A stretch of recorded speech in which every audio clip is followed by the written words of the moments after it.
This podcast is part of the Batman Universe Podcast Network, hosted by the BatmanUniverse.net. Check out everything related to Batman and the entire Bat family at the BatmanUniverse.net, including news and original content related to comics, movies, television, merchandise, video games, and more. Also, check out some of the other unique podcasts that TBU has to offer. Consider supporting this podcast by becoming a patron on Patreon. Even $1 can go a long way in supporting this content that you enjoy. Look for a link over at thebatmanuniverse.net to offer your support now. And now, on with the show. Gotham City, like any other large metropolis, abounds in girls of all shapes and sizes. Debutantes, nurses, stenographers, and librarians. Gotham City Library, Miss Gordon speaking. Lopez hair removal. This is Jose. Holy transformation. 1 minute, plain Barbara Gordon, librarian and Commissioner Gordon's daughter. And the next minute, something new has been added. Batgirl, modeled after her idol, Batman. Holy apparition! No, Boy Wonder, I'm Batgirl. You are no longer alone, Capes Crusaders. It took me 3 years to track down the Jade Gato, and 3 more to figure out how to steal it. Funny, it only took me 10 minutes to figure out how to snatch it back. No matter how you do it, crime doesn't pay, girls.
Are you Batman? Oh, you must be, because that's Robin. Hi, Robin. Yes, Batman and Robin are here, and Tim and Paul are also here to evaluate the Batman TV show that took the nation by storm in 1966. How in the name of purple wombats did they manage that? To the Batpoles podcast looks at the writing, the music, the guest stars, how the show fit into its times, and much more. Look for it wherever you get podcasts or at tothebatpoles.libsyn.com. Why, listening to the Batpoles even makes Season 3 enjoyable. Gosh, yes, Batman. When you put it that way. Batgirl the Oracle is also brought to you by MileHighComics.com, your new and collectible comic book store. Mile High Comics has an inventory of over 5 million comics from the Bronze, Silver, and Modern Age, and over 100,000 trade paperbacks. If you're not into the vintage stock, that's okay, because Mile High Comics also has a subscription service called the New Issue Comics Express, offering discounted price for comics ready to hit the shelves. Examples, nope, I don't have any of that. So if you're looking for vintage back issues or a great modern subscription service, be sure to check out milehighcomics.com. That was probably the worst one I've ever done, but I thought I would try to do it memorized, because I thought, my gosh, it's been 199 episodes. Do I have it memorized? It's kind of there, but I still need to work on it. It's kind of like the Apostles' Creed. At some point, you should have it memorized. But the guy that's with me is an honor. He's been on the show. He's done little segments. He's called in, but he's never been on a full-fledged episode. And he really wanted to do this story that we're going to do with Birds of Prey. Welcome, Ian Prime himself, Ian Miller. Well, thank you so much. It is so exciting to be here. We've talked about this on your 10th anniversary special. I remember listening to those early episodes about Oracle mentoring Stephanie as Batgirl, and so long later, it's 199. Yeah, and look at how far we've come, where Barbara Gordon needs a mentor herself now. So, oh my gosh. She needs a good writer. That's what she really needs. That is absolutely the truth. I was thinking about you. I was running right before this, and I thought, you know what? Years ago, I did something, and you won a T-shirt. Do you remember this? For like a designed Batgirl the Oracle T-shirt. You got it. I can't remember what it was. It was some sort of raffle that I did. See, you can't even. I don't remember. Now, I've never given you the T-shirt. It will still happen, I promise you, but I at least want to show you the design. Oh. Because it actually does exist. I did have it designed and everything. Designed by Jacob Sawyer himself. So that's what it will look like when the T-shirt actually is created and sent to you. That's amazing. Sorry about that, but I thought, hey, he's on. Well, let's talk about that. Well, I would not have remembered, so... I remember. My guilt-stricken heart remembers that I promised you this T-shirt. I also wanted to, since I just apologized to him, I want to apologize to the listening audience, because I felt like I was just really off with episode 198. I felt prepared. I was prepared when I went into it, but then when I hit record, I just realized I was just not as prepared as I thought I could have been. And when I was editing it, I just thought, man, this is just not the best quality that it could have been. So I do apologize for that, but I guess, hundreds of episodes, you might have one bad one. So hopefully, Ian's going to pull up, I think, the quality of the show just with his appearance. Well, I listened to it last week, and I got to say, you must be your own worst critic, because I thought it was a quite good episode. Oh, thank you.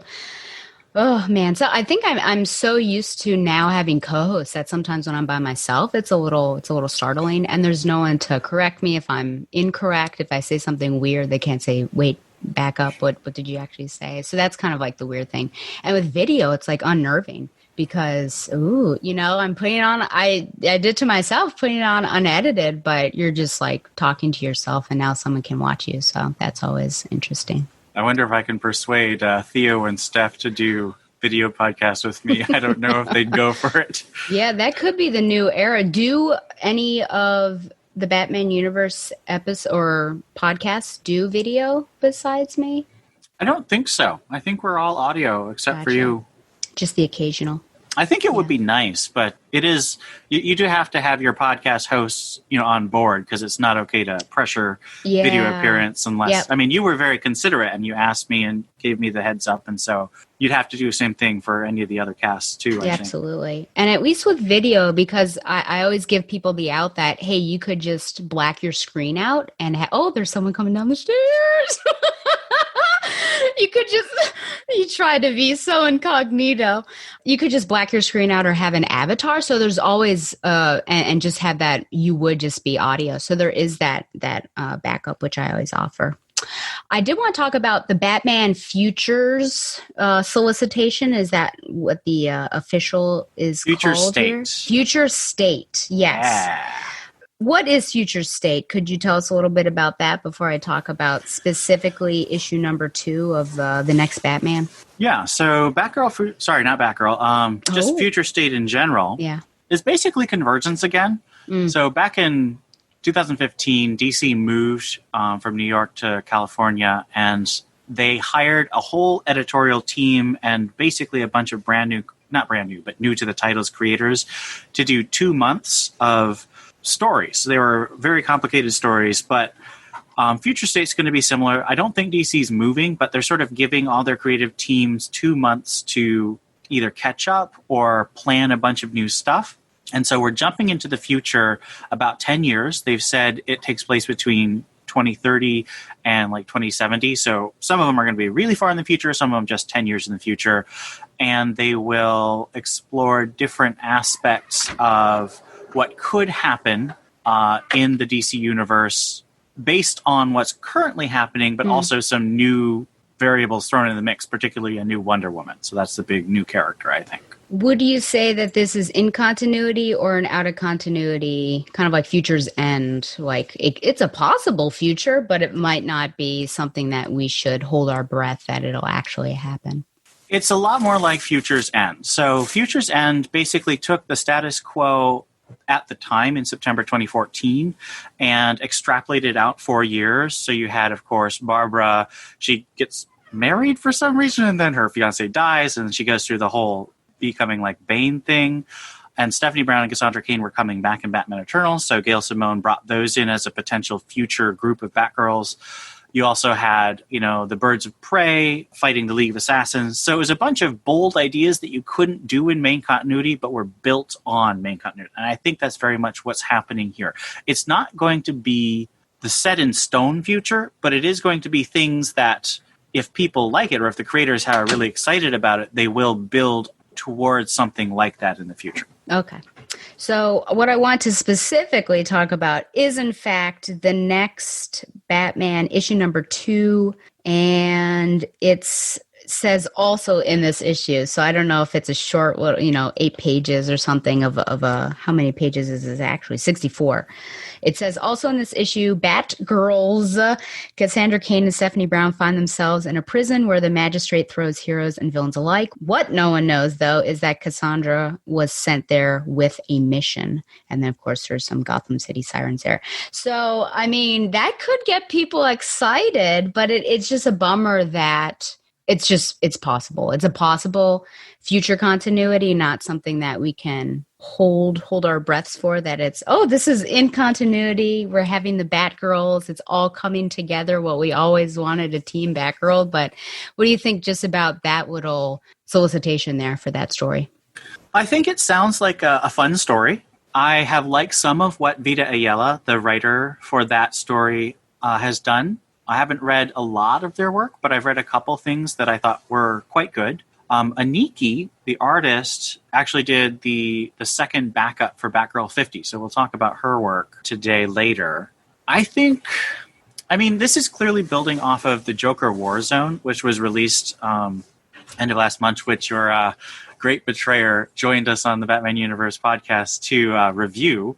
And that had Stephanie and Cassandra taking the bat symbols onto their costumes again as a symbol of hope. And I thought that was very much setting the stage for the next step of Stephanie and Cassandra's place in the Batman universe.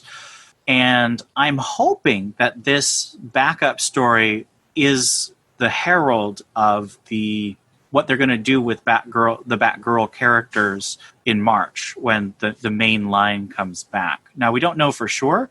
And the rumors are that Stephanie, Cassandra, and Barbara are all going to be showing up in the Batman title by James Tynion. So we don't know for sure what's going to happen. But, they've cut so many titles. They've cut Batgirl, they've cut Batman and the Outsiders, they've cut Young Justice and Teen Titans and Batman Beyond. All these titles are ending. So they're going to have new titles coming out. And I think a lot of us are hoping that this backup is going to lead into a new Batgirls title in the main line. And I would be very excited about that. I'm excited about this too. Yeah, clearly we're going to talk about it. We're going to hash it out and rage about it. But 50 didn't really leave us with much, with a slight exception, which we can, of course, talk about. But it is interesting that all of this is coming into Batman's title. So, like I said, it might be something that I'll have to start checking out once again. But thank you for all that. I wanted to mention that I think it's exciting that Stephanie and Cassandra are going to be in Batman, because even though it's a backup story, so it's not a full series, it's in Batman, and Batman's the biggest selling title DC has. So there's going to be so many more people who have a chance to see this than if it were just the future state Batgirl title. So I think that's actually a really cool move on DC's part. Yeah, and hopefully editorial keeps a better and closer eye on things that are being written. We very much hope that. Yeah. But it does look, I mean, I saw Mariko Tamaki is one of the writers on one of the I mean, it seems like they have a good slate of artists, both writer and pencilers coming up on those books. So it could be something might be worthwhile to check out for sure. Okay, well, the next thing, I haven't talked to you about this, but of course, this is our Find Your Joy segment, which is also known as Shag's Mac and Cheese of Comfort and Joy. What has been giving you joy in these times, Ian? Whether it was in the past, what were you doing when quarantine was really in full force, or what are you doing now that when it's just hard to get through the day? What do you do that brings you some joy?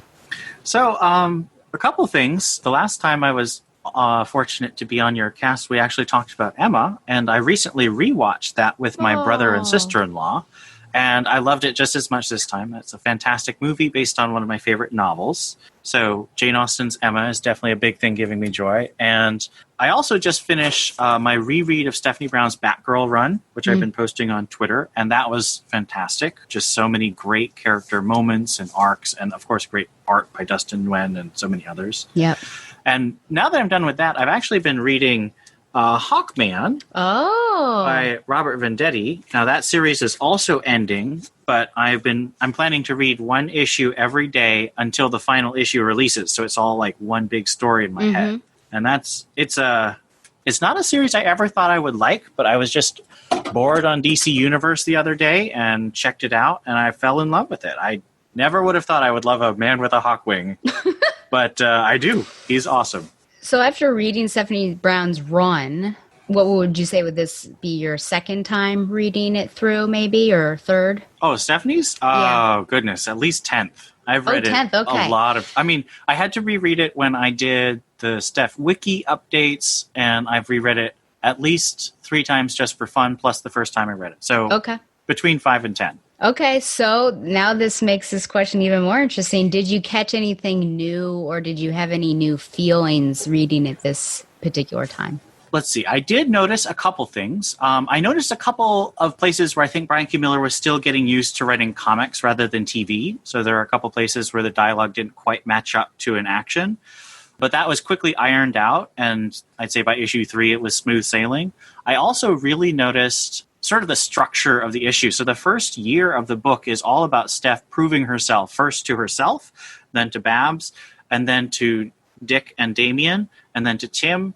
And then finally, the last arc in the first year is the flood, where she saves the whole city. So there was that really cool building of relationships that she gets through in the first year. And I think that's the biggest thing I noticed this time through. That's great. It's been a while since I have read that. And it's something I need to recheck out, because that is... Well, aren't you gonna... Or maybe you already did talk to Brian Q. Miller for your episode 200. Yes, I will talk to Brian Q. Miller about, but yeah, that was, all the memories were coming back and flooding back, pun intended, when I was talking to him about that. But yeah, it's about time. And I'm supposed to come on Everybody Loves a Drake and talk about Damien, who happens to be my favorite Robin. And I definitely know that there's an issue in Batgirl that I want to spotlight, because that's one of the reasons why I love him, is his relationship with Steph, as you know, since I was on that Chipper-related little segment that you guys did over at the Batman universe. So. Oh, yeah. So I was trying to think of different things because TV I've mentioned and video games. So I thought something I've not talked about is that during my job, it can get really busy with patients. But between patients or in lulls, it's quite boring. So that's why I can read a lot. And I've also been watching English football, women specifically. And I guess it was last year I latched on to Arsenal being my favorite team. But recently, and I warned Alan about this, I said, Alan, I may betray you tonight. And he said, this is interesting, talking to someone else about Tess, complimenting Reed Richards, rooting against Arsenal. So he kind of had it. I'm not rooting against Arsenal, but I will say that I also am now a fan of Manchester City. And it's mainly because my favorite player, I think, in England, even though I really like Leah Williamson on Arsenal, is Ellen White. I call her my dearest Ellen White. And so it's just been fun to watch them as well. So I go back and forth watching games on FA Player. So that's been fun, but I've betrayed Alan. I think he's heartbroken over it. And I said, I'll just have to find a new chief hairstylist correspondent. And he said that I crossed the line when I said that. So anyway, so that's what's been certainly giving me some joy during the day. Okay, so here we are. We're going into the main event here. Now, there are no quickies here, folks, because we've got a lot to cover anyways. And this was the arc that Ian really wanted to do when I asked him, what would you want to be on for? He mentioned this particular arc. So we're going to cover Birds of Prey issues 31 through 35. So more than I usually do, but it's all worthwhile.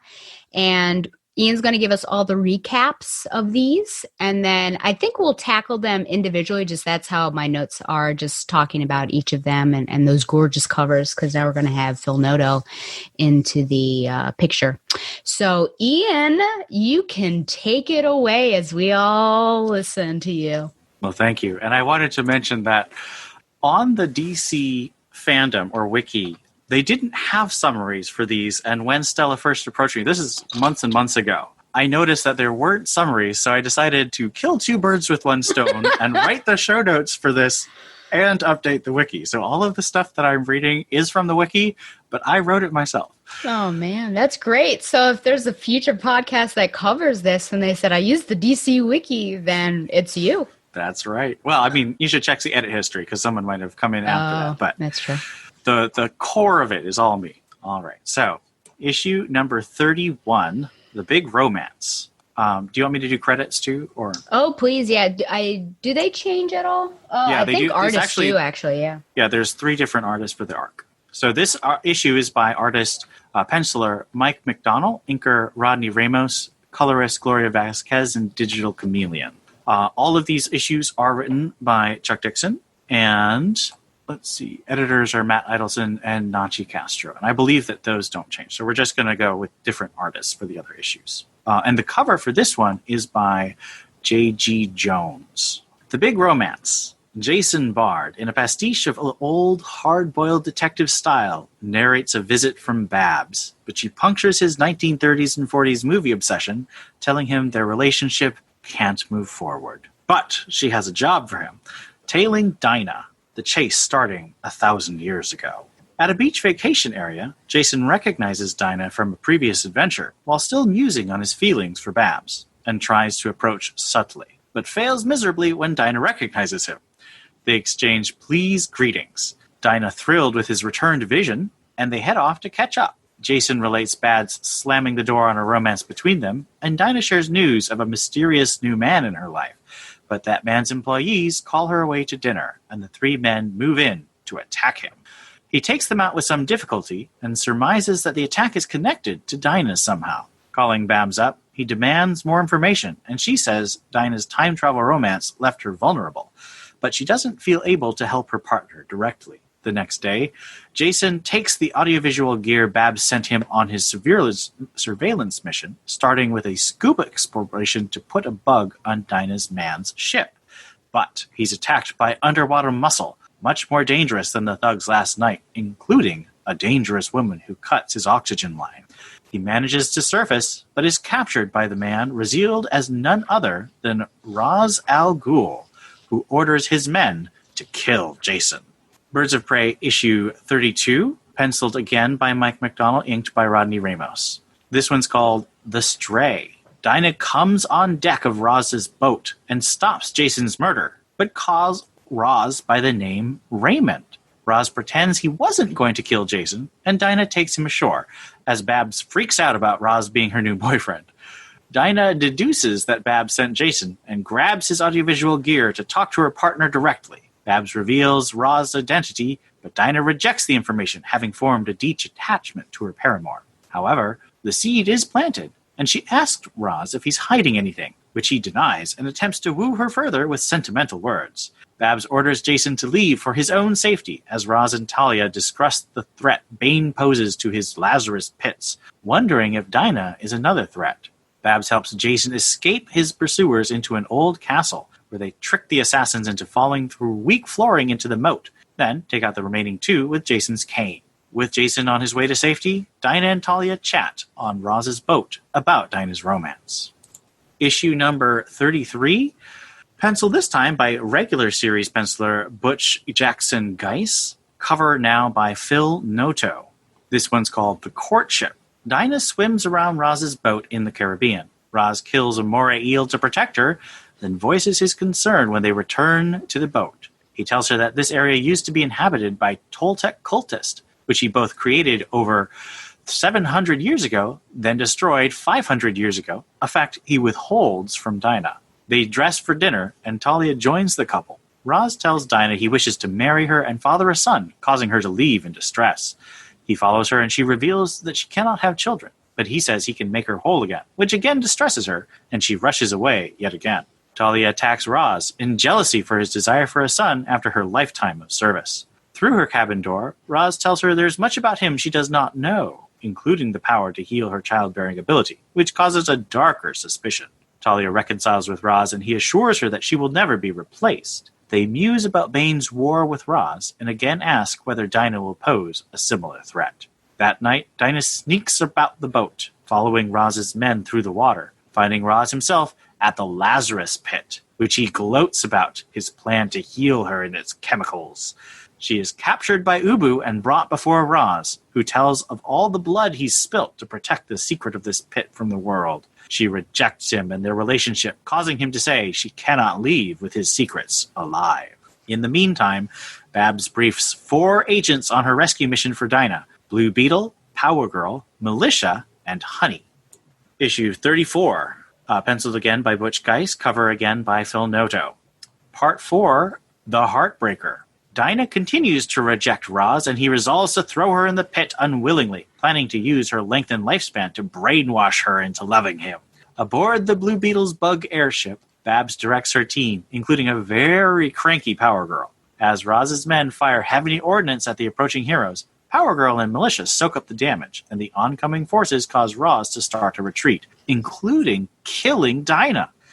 As her heavy hitters distract the might of the League of Assassins, Babs and Beetle prepare to infiltrate the pit, Babs determined to save Dinah herself. Meanwhile, Dinah battles for her life against the massive and vicious Ubu. Power Girl and a Militia clean up Roz's forces, and Power Girl says she has to go. Just as Ubu is about to stomp Dinah's head in, he is knocked aside by the falling the structure around the pit, and Babs and Beetle arrive. Dinah is too badly injured to survive, broken back, punctured lung, and Babs insists on putting her in the pit to save her life, despite Dinah's hope that she could use it to walk again herself. Once Beetle throws Dinah in, Babs realizes too late that the healed and Lazarus Pit insane Dinah will also have her canary cry, finally healed after so many years, and Dinah emerges from the toxic liquid screaming. Our final issue is number 35. It is penciled this time by William Rosado, inked by Keith Champagne, and the cover is again by Phil Noto. The final issue is called The Shout. Outside the temple, Militia and Power Girl reel under the sonic assault of the canary cry, while inside, Bab tries to reason with her friend. Dinah, in the grip of pit madness, attacks her friends, and Babs is forced to knock her out with an electric shock. Babs and Beetle rush out of the collapsing temple, and Babs orders Power Girl and Militia to stop the escaping Roz and Talia. Militia complies, sinking the boat, but Power Girl resists because of her anger at Oracle. Meanwhile, Roz and Talia actually escape aboard a secret submarine, Roz mourning the loss of his love, Dinah. Perhaps I should say, love in quotation. Yeah. Beetle and Babs barely make it outside, meeting Militia and Power Girl. Babs conceals her identity, claiming to be an employee of Oracle, and Militia says she should get a suit like his, which replaces his missing limbs. But Babs rejects his offer. Admiring her spirit, Militia leaves, reminding Babs to make sure to pay him. Power Girl leaves bitterly, despite Babs' attempt to reconcile, and Beetle and Babs take the still unconscious Dinah aboard the bug to fly home. A week later, a recovered Dinah asks why she hasn't gotten a new mission. This sets off an argument between the two, as Babs' worries about Dinah's mental state after all the tragic adventures she's been on, and Dinah thanks Babs for saving her life and giving up the chance to walk again. They embrace, just as Nightwing arrives. Dinah senses the romantic tension, leaves, and Babs and Dick kiss passionately. At Cordtronics, Ted arrives, blowing off Oracle's attempts to reach him, and rejects Quam Industries' attempt to buy his company, leading the company to pursue assassination instead. Dick wakes up in the clock tower, getting no response from Babs, and walks into her control room to find a full array of surveillance on the Joker at the Slab prison, a prelude to the Last Laugh crossover. Yeah, let me just say I didn't think he'd be sleeping on the couch, but that's it is what it is. Thank you so much for that. I appreciate it. I always appreciate when people do recaps for me. Okay, so I do want to talk about each of the covers. I don't have digital versions of these, so I'll, just show it to the camera so that we can talk about it a bit. But what do you think about this one here? The Mysterious Man, there's shadows over his face, so we don't necessarily know who it is. Subtitled The Big Romance, it does seem really romantic. What do you think about this particular cover for 31? Well, I love the fact that all these covers have the same composition with the circle around the figure, and Dinah's very central in most of these covers. I'm a huge fan of J.G. Jones's art. He's got a very painterly, sort of like Arthur Rackham style. He's done a lot of Tolkien fan art for Lord of the Rings fans, and he also did a lot of Wonder Woman with Greg Rucka. And so he really renders Dinah in a very romantic way, which befits the lettering of The Big Romance. Yep. I like this one just strikes me at how lush the colors and the lines are. Her hair is waving like that, and you've got the little scroll work around the circle.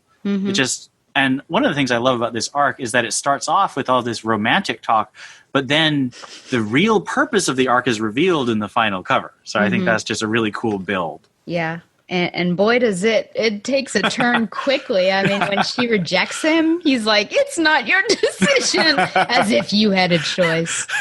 Oh, boy. Well, let's also talk about the internal art. And, of course, because of Professor Allen, my chief hairstyle correspondent, I do have to comment about how Babs is drawn here. And it's interesting. I will say that it is inconsistent throughout, especially her glasses, which are oval. I don't know if this is going to work. And sometimes they're on her face and sometimes they aren't.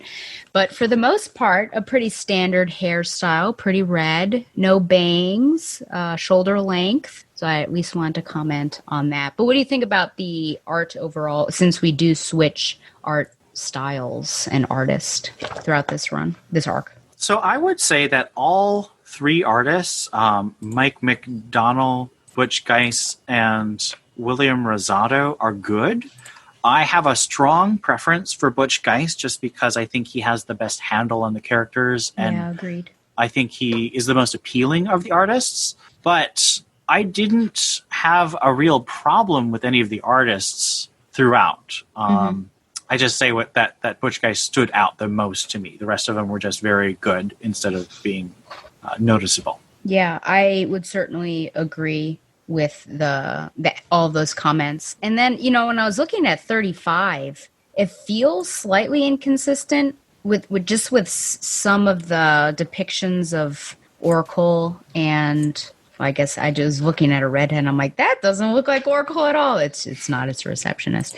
I don't know if it's the inking. The inking is pretty heavy at times in 35, at least in my opinion. Feels like some of the lines on the ladies are very heavy, especially when it's the Dinah and Barbara scene. But so that might be my least favorite. I don't know. It just looks like somebody else to me. Doesn't look like Dinah. Yeah, I'd agree that the final issue by William Rosado looks the least consistent with the other two artists of the arc. Yeah. Okay, well, I'll continue to comment about hair and glasses as we continue on. But let's talk about 31. So we'll tackle each of them and then as a whole this arc. First off, we've got Jason. Jason is our narrator. He is our focal person. He is the man in the field as Oracle is in the chair behind this. Does it work? Does it work to have him? Did you enjoy having him as our mouthpiece? I do enjoy him for these two issues. I'm glad he wasn't like the narrator for the whole arc, because the arc is about Dinah and Babs. It's very much a Babs and Dinah relationship arc. So I wouldn't have liked it if he was the narrator all throughout. But it was a really fun little bit where he's pretending to be like, Humphrey Bogart in the beginning. I thought that was hilarious. I want to comment here because this is a very Jason Bard heavy episode. We've got Jason Bard in these 2 issues and Jason Bard in issue number 50 of the main series right now. Yep. And I wanted to highlight a contrast. This Jason Bard, who is sure, and he's a disabled person, but he's fighting through and just not accepting pity from other people. He's just, respecting himself and trying to make his way in the world. And he's got this crush on Babs, but when she turns him down, he doesn't, go into a big funk. He's just a little sad, and that continues because she's an amazing woman. But like he's a self-starter. He's an impressive man, I think. I like this Jason, and this is the reason why I went in all my letters to you over the last year, as you've had to deal with the fact that Jason and Babs are dating in the main series.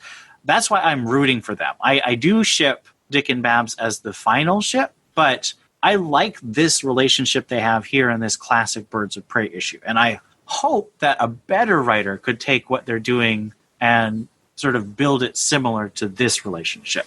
Yeah, I would agree. I just feel like this character, Jason Bard, and even because I feel like if when I read this, I have nostalgic feelings towards the Bronze Age. Jason Bard, I feel like there's lots of connection. He actually has character. Whereas the one that we have in Batgirl has a lack of character, and it seems like he is molded around how Barbara is portrayed. So it's like whatever she's doing, that's how we're going to write him. And I just feel like, unfortunately, as much as I like Jason Bard, I don't like the modern interpretation of him. And that really started with Batman and Robin Eternal anyways, where he came on pretty villainous. Even we're trying to shove that under the rug right now. But yeah, I wholeheartedly agree with you there. And it's hard. I don't know if it's this one or the next. It's the next one that we find out that he was left at the altar. I mean, that was just like, oh, that's so sad. But yeah, going back to him as narrator, I guess you basically answered it, didn't you? That you liked that he was in these 2 issues, but it's a Barbara and Dinah story. Yeah, I agree. I mean, once he started off with, I wondered when you'd roll into my office. I thought, oh, what's happening here? It was so film noir, which that's a favorite genre of mine. I think he really keeps it up, and he's a good point person to have, though it is interesting that she picks him. I think that'll be my next question. There is this commonality between them because he did meet up with Dinah randomly during a mission, and then Babs, of course, knows him. So it works out, but he wouldn't have been necessarily my first choice. Why do you think Barbara goes to him to be the agent in the field and not someone else? Because we see that she has other people like Blue Beetle, and I probably won't say Karen because she doesn't really like it, but she has other agents that she could use. Why go to Jason for this particular mission? Well, I think Oracle is always doing multiple things at a time, which is one of the reasons I love her character. She's very multi-plant. She's never mono-plant. So I think here she's doing 2 things. One, she's committed to a relationship with Nightwing right now. So she wants to really draw boundaries and let Jason know in an honest way where they are. She doesn't want to leave him hanging. She doesn't want to play with his heart. So I think that's one reason she's using him, because it gives her the chance to just tell him that they're not going to have a future right now. And the other thing is Jason is really good at infiltration. Blue Beetle, I think we know from the early issues of Birds of Prey that he's not great at infiltration. He's just so himself. He doesn't blend in. He's just very visible. Jason can disappear. He can observe from a distance. He can fit in and be observant. I mean, he's a classic private eye. So I think that's really why they wanted to use Jason as this specific field agent at the beginning. Yeah, I would agree. I think it's his quiet infiltration, whereas other people might be louder for sure. But she doesn't give him much info on what's happening. Is it believable that... Well, I'll save that second question. But is that poor form on her side that she doesn't give him more information of this, Dinah's with this guy. It's a little shady. But she only gives him a piece and he's got to discover it on his own and then ask, why didn't you tell me more? What do you think about that? Well, I don't think Dinah, clearly Babs didn't know that it was Roz at the beginning. So I think if she'd known it was Ross, she might have sent more backup because, League of Assassins is out of Jason's weight class, as we see. Yeah.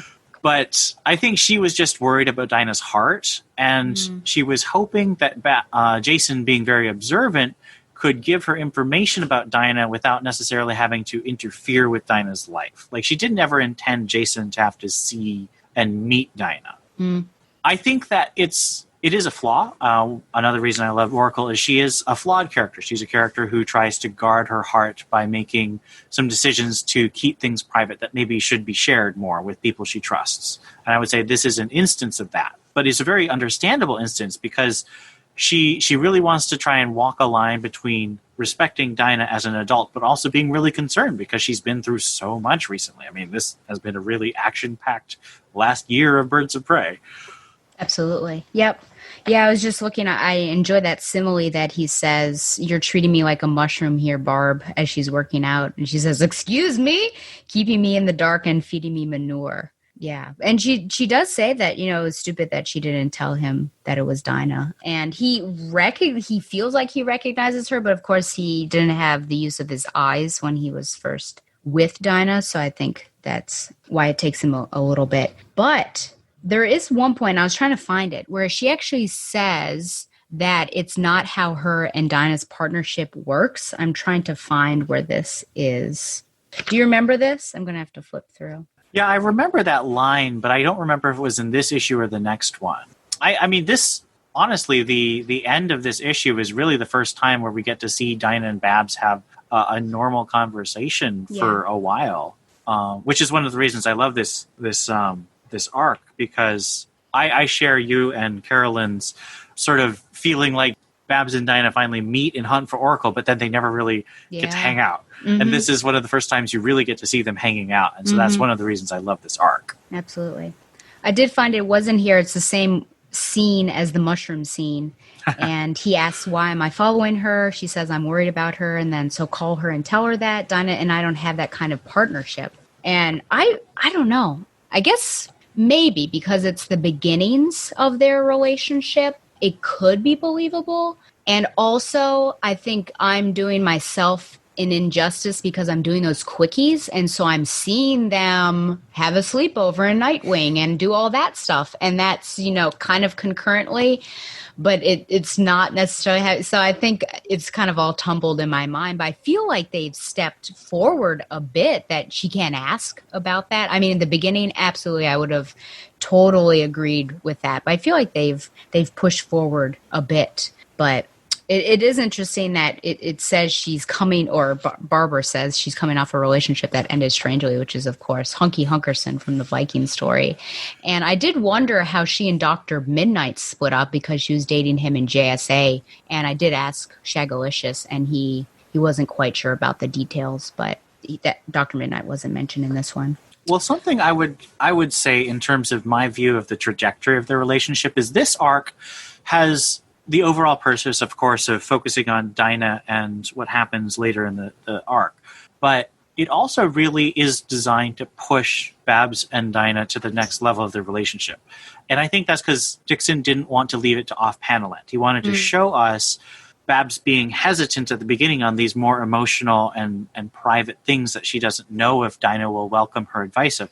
And at the end of the issue, they have that heart-to-heart conversation, and I think that is really the next step of their relationship. So I think it's trying to avoid off-panel land and show the natural growth into closer friends. Absolutely, yeah. And now that there's a face to the voice, I think it makes things more difficult because I think she could potentially verbally, have verbal diarrhea of emotions and things that she's going through because she's just talking to somebody. But now that they physically met, I think it's like, oh, this is new and it's more intimate. So I totally agree with you. Anything else on issue 31 specifically? No, I think we covered everything from this issue. Okay. So then we have 32. So I was pumped to see the first Noto cover. So let's talk about that first. Yes. Yeah, we've got, I'm going to call him Raish, but Raish and Dinah with like a who me kind of expression on the front. And then in the background, we have Talia on the, the right, and a floating head Carolyn always knows, of Barbara in the background there, kind of muted color, whereas Raish and Dinah are color. So, yeah, what do you think? He's coming out. He's coming out hot. Are you a fan of Noto and his style? Oh, yes. I'm a huge fan of Noto. I think this is a fantastic cover, partly because he keeps that same circular design motif with his own touches of the sort of almost digital, whereas the last one was very sort of romantic painting and ornate scroll. This is sort of digital with the sticking out things. But he gives Dinah such personality. Sure like, does. look at that expression. Yeah. She's just like full of mischief and sass, which is perfect Dinah. Yeah, absolutely. And then, of course, we can talk about the hair. I know the glasses are different, I think, or it's in 33 that the glasses are different. But hair-wise, I would say similar to, well, she does have a fancy hairstyle where it's kind of braided coming through there. But yeah, it looks like her glasses are rectangular now. See the inconsistency? Just pick a style, people. And this is even the same penciler, so I don't know why they changed the model. I don't know. But even if you look down 2 panels, it looks like she has rounded glasses. So it's kind of, I don't know what's happening. Just pick a style, people. Okay. So Raish mentions that Talia has been happier ever since Dinah's arrival. Do you think that it's just due to Talia's devotion to him that Raish is happy and therefore Talia is happy, or is there another reason that she might like Dinah? I found that an interesting comment he made. Talia is such a hard character for me to read. Okay. She's so totally devoted to her father that it's really hard for me to figure out what she actually wants in most cases. And then, of course, you get into Batman Incorporated by Grant Morrison, and she just goes completely crazy. And it's she's just always been a really hard character for me to read.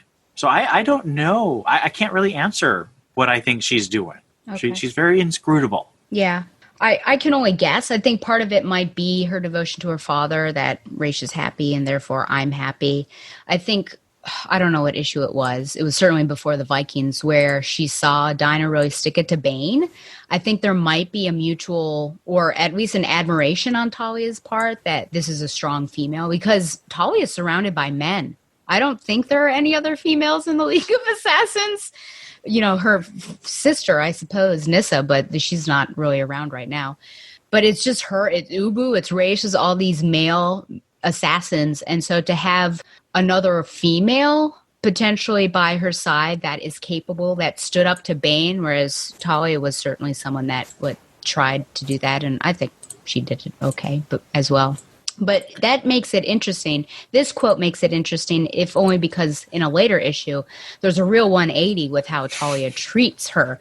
So I don't know if that's a weird inconsistency, or it's just like you say, she is a bit of an enigma, so who knows what her motivations are. But I'm going to say that it is devotion to Raish, and then also maybe it's just great to have another female around here. So, which reminds me of an Uncharted story, the video game, when Claudia Black came on for part 2, the woman who plays Elena, whose name I've now, I've forgotten her name.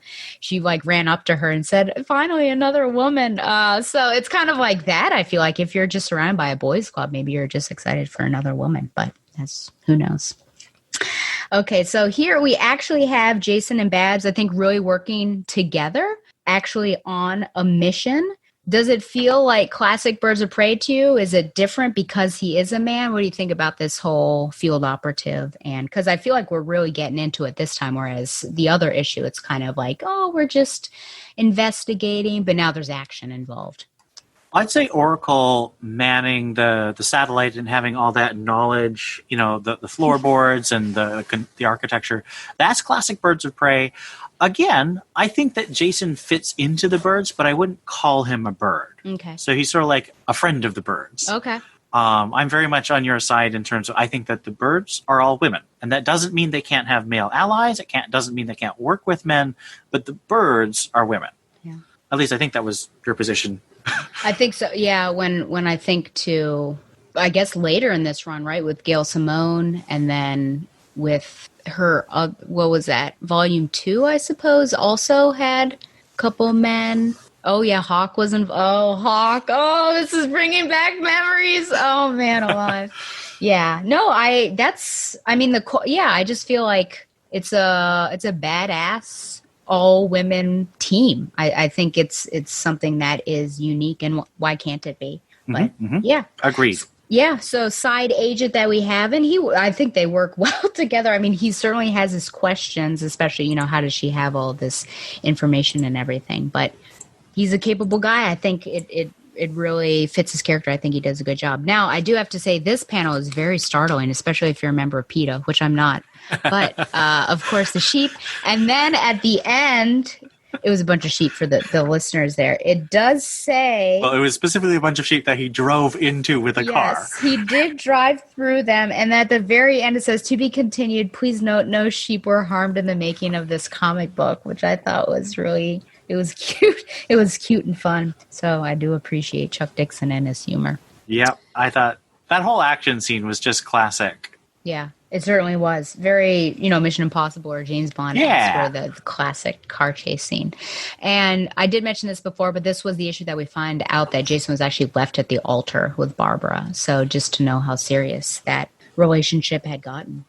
Anything else on 32 that you want to talk about? Not much. It's all building. This is still... Yes. It's still in the romance phase. It hasn't quite revealed the ultimate end. And I think my overall, because there is something that happens in the beginning of this, that I don't want to ignore, that Ubu has Jason in his clutches, but I want to save that for like an overall question about Dinah and her character. Okay, so we are moving on to 33. Now we've got Carolyn Knows cover again because you have a floating Barbara head. Boop, boop, boop. You also have Blue Beetle, of course, and then the Oracle symbol. And then it looks like it's a shield, doesn't it? A shield, and light is cracking through the shield almost. And then, of either course, a shield or maybe like a portal, a door or something opening. You could be right, especially since it does take place in kind of a temple. Yeah, so it could potentially be. And then a full-bodied Dinah there, so... any thoughts? Any specific thoughts on this cover? I mean, the light. I mean, this is the issue where you really start to see where the arc is going. So the light shining through is really indicative of that to me. And of course, Dinah just looking really strong. I mean, those legs look like they could kick the head off a bear or something. It's just fantastic.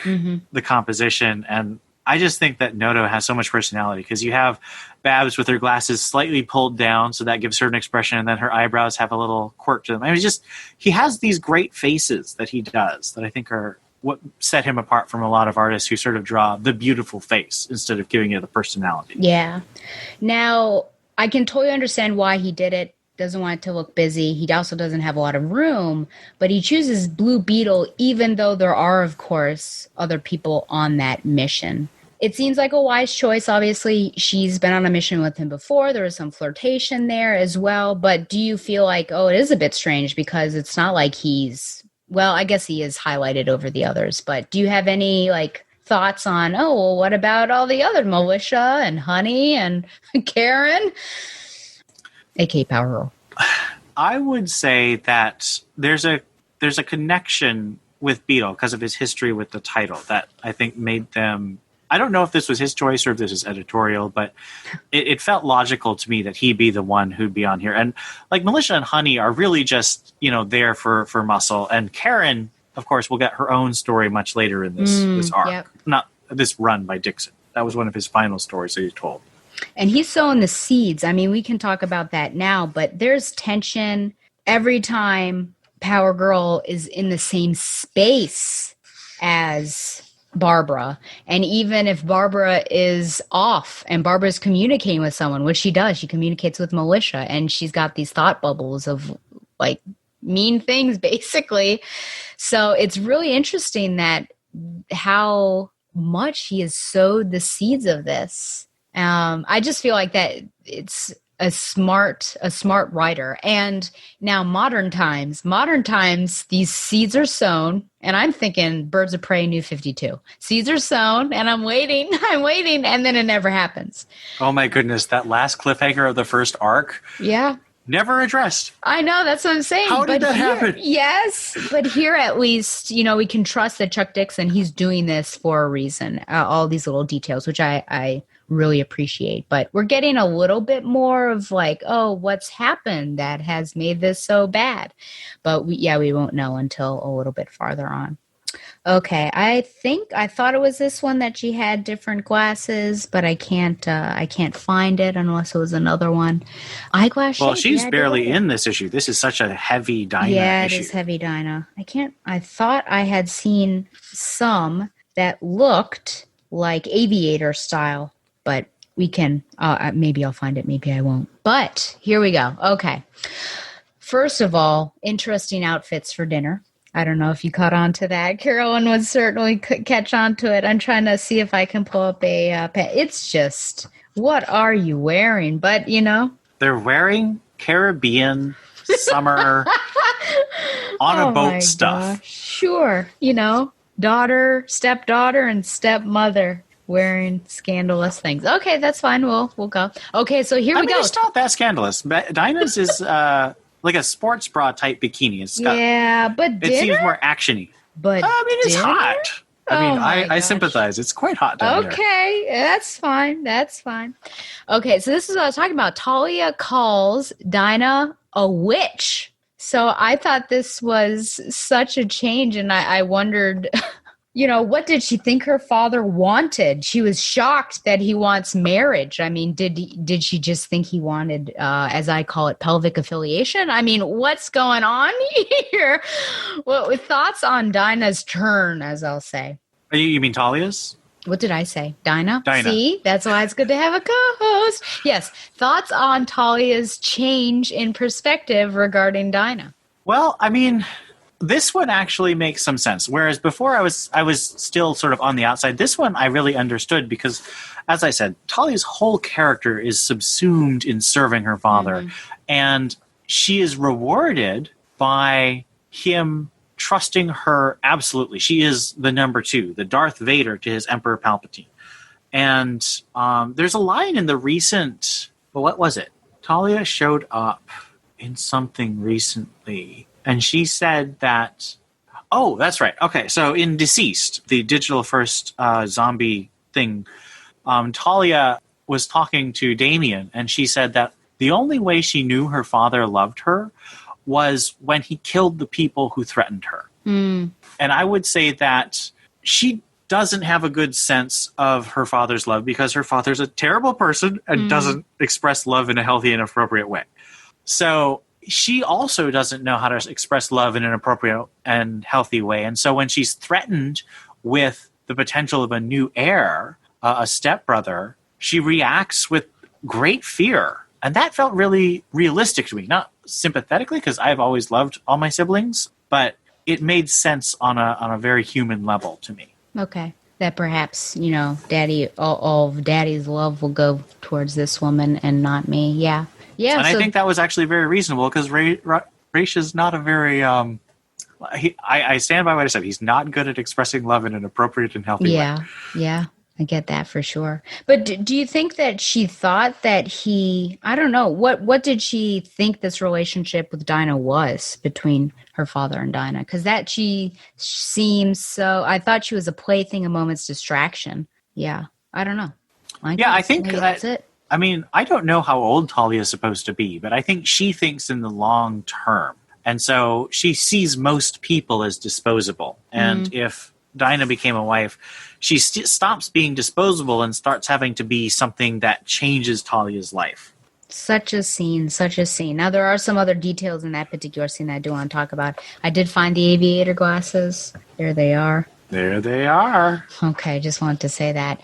So we're told via Babs that Dinah's coming off of a strange relationship, and even Dinah, I think, is a little bit off kilter because of Hunky McHunkerson. But is she so off that her danger radar would be off? So this is what I was talking about in the previous issue. She's watching Raymond and, ordering Ubu to basically incapacitate Jason.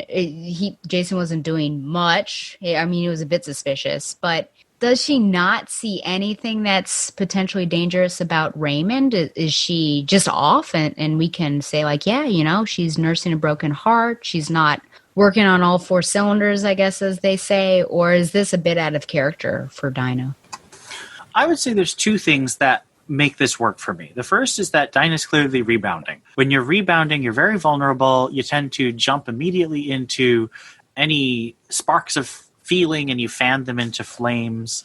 And so there's all that really kind of unhealthy infatuation that she's got with Raish, who she thinks is Raymond.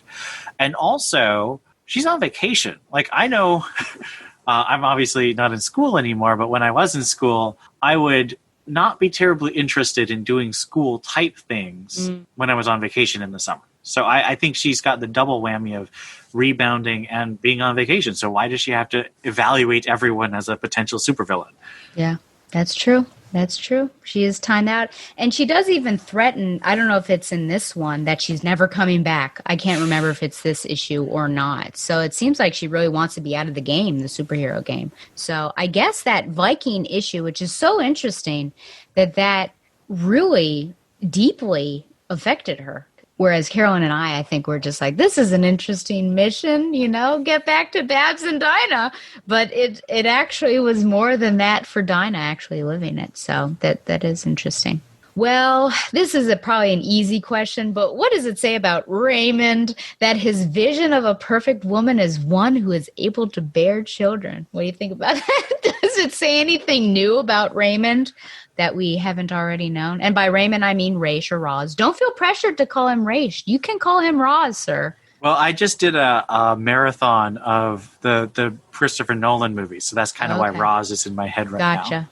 I don't know my Roz history enough. I don't know when the idea that his very evil scheme, I would like to point out, this is super, super evil. Yeah. His scheme is to basically reincarnate himself in his own child. Like, that is actually, I think, in some versions, what Damien is. Damien is supposed to be the body into which Roz will implant his soul or his memories or something.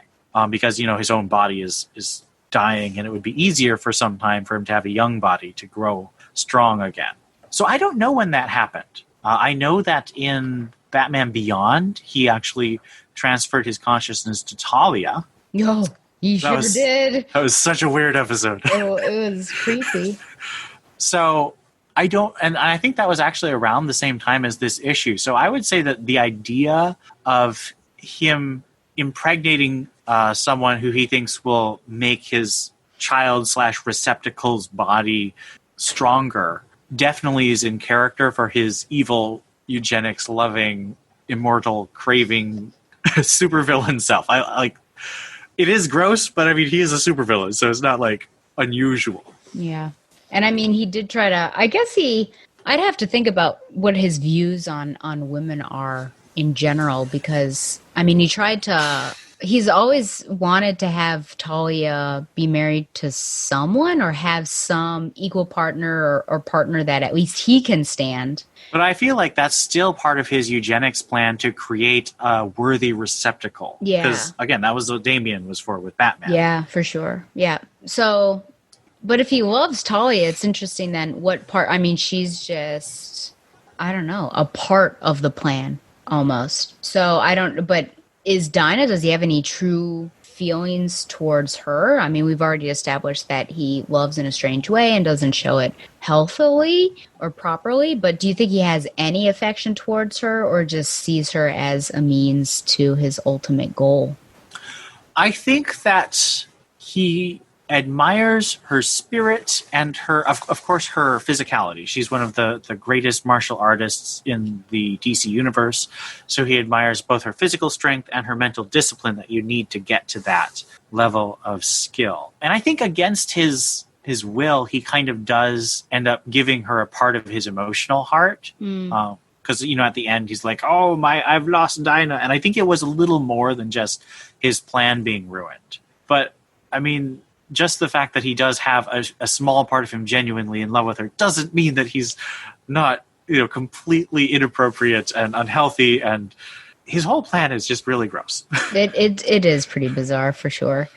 I wonder also about the scene where we find out that she can't bear children, and I guess potentially we revisit the wounds that she suffered during Longbow Hunters. And for any sort of trauma that we're revisiting, I think it should carry a lot of weight with it. Do you think enough weight was written and shown in those particular pages? Did it come up too soon? Was enough time spent? What do you think about that scene in particular?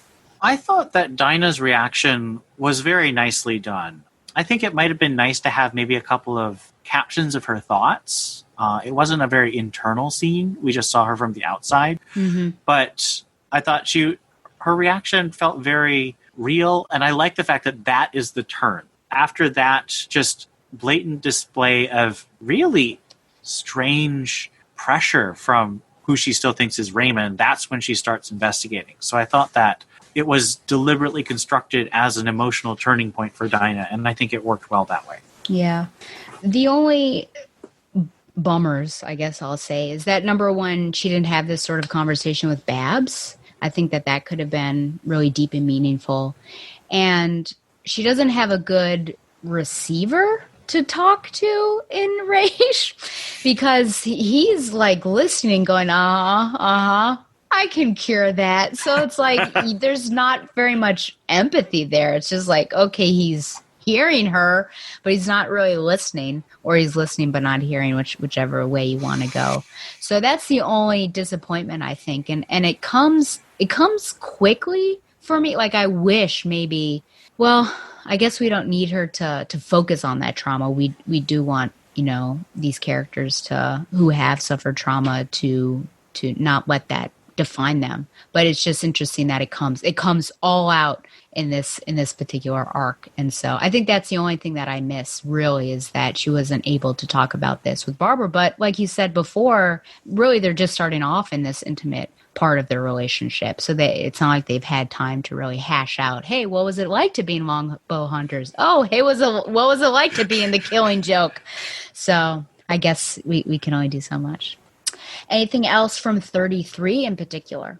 No, I think this was a really fun issue of Dinah taking control. It's really the turn, as I said, when we were talking about the cover, when we start to really see where the arc is going. Because obviously Dinah and Roz are not going to really get together long term. So it's not going to be a true romance. Yeah.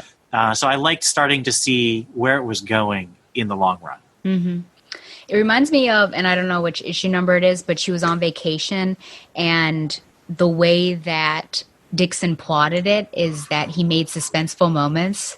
Like, she walks into the room and she goes, and you look and it's like, oh, it's just a dirty room, or all sorts of things. But now, hey, she's on vacation, bad stuff's actually happening. So I don't know if she's lulled herself into a false sense of security or not.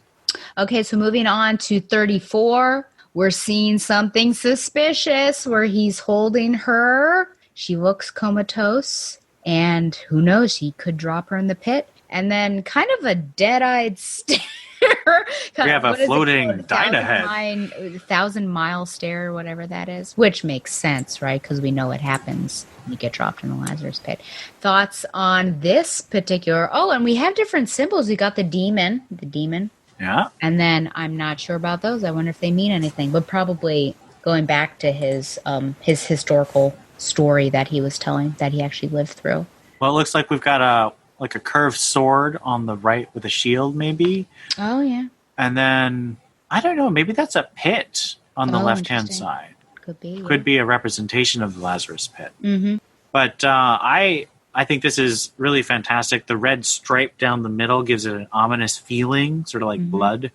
Yeah. And, I mean, this is a very ominous cover. The other covers had more personality or action. This has a real sense of dread to it, which I think is appropriate, because this is a very dark issue. Yeah.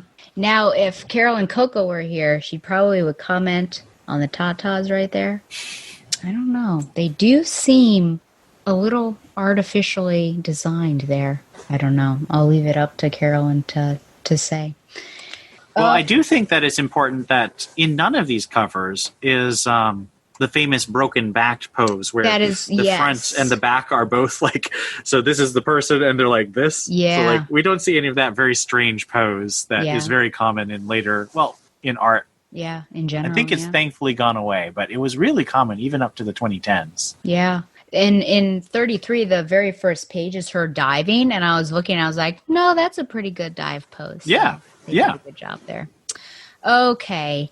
Ooh, Yeah, it's the tension between Power Girl and Oracle. I mentioned that, and then the outfit. Do you have anything to say about that without spoiling, of course, what we know about it? Does it feel too? I mean, she seems like a really terrible. Well, she seems like a mean person, frankly. But that's because I'm biased. I'm like, give Babs a break. But when I think about how Power Girl is here, and then I think about how Batgirl is in 50, I'm like, they're both kind of jerks, aren't they? But yeah, do you have any thoughts? Do you feel like, knowing what you know, that this is warranted? This is warranted behavior and anger? So I would not say it's warranted, but I would say it's very understandable. When you finally get a chance to read the backstory, it's a rich story, and it explains both sides fairly. And I'm still on Babs's side, but it was hard choices that had to be made, and I understand why Karen is so hostile. And she is really hostile. Yeah.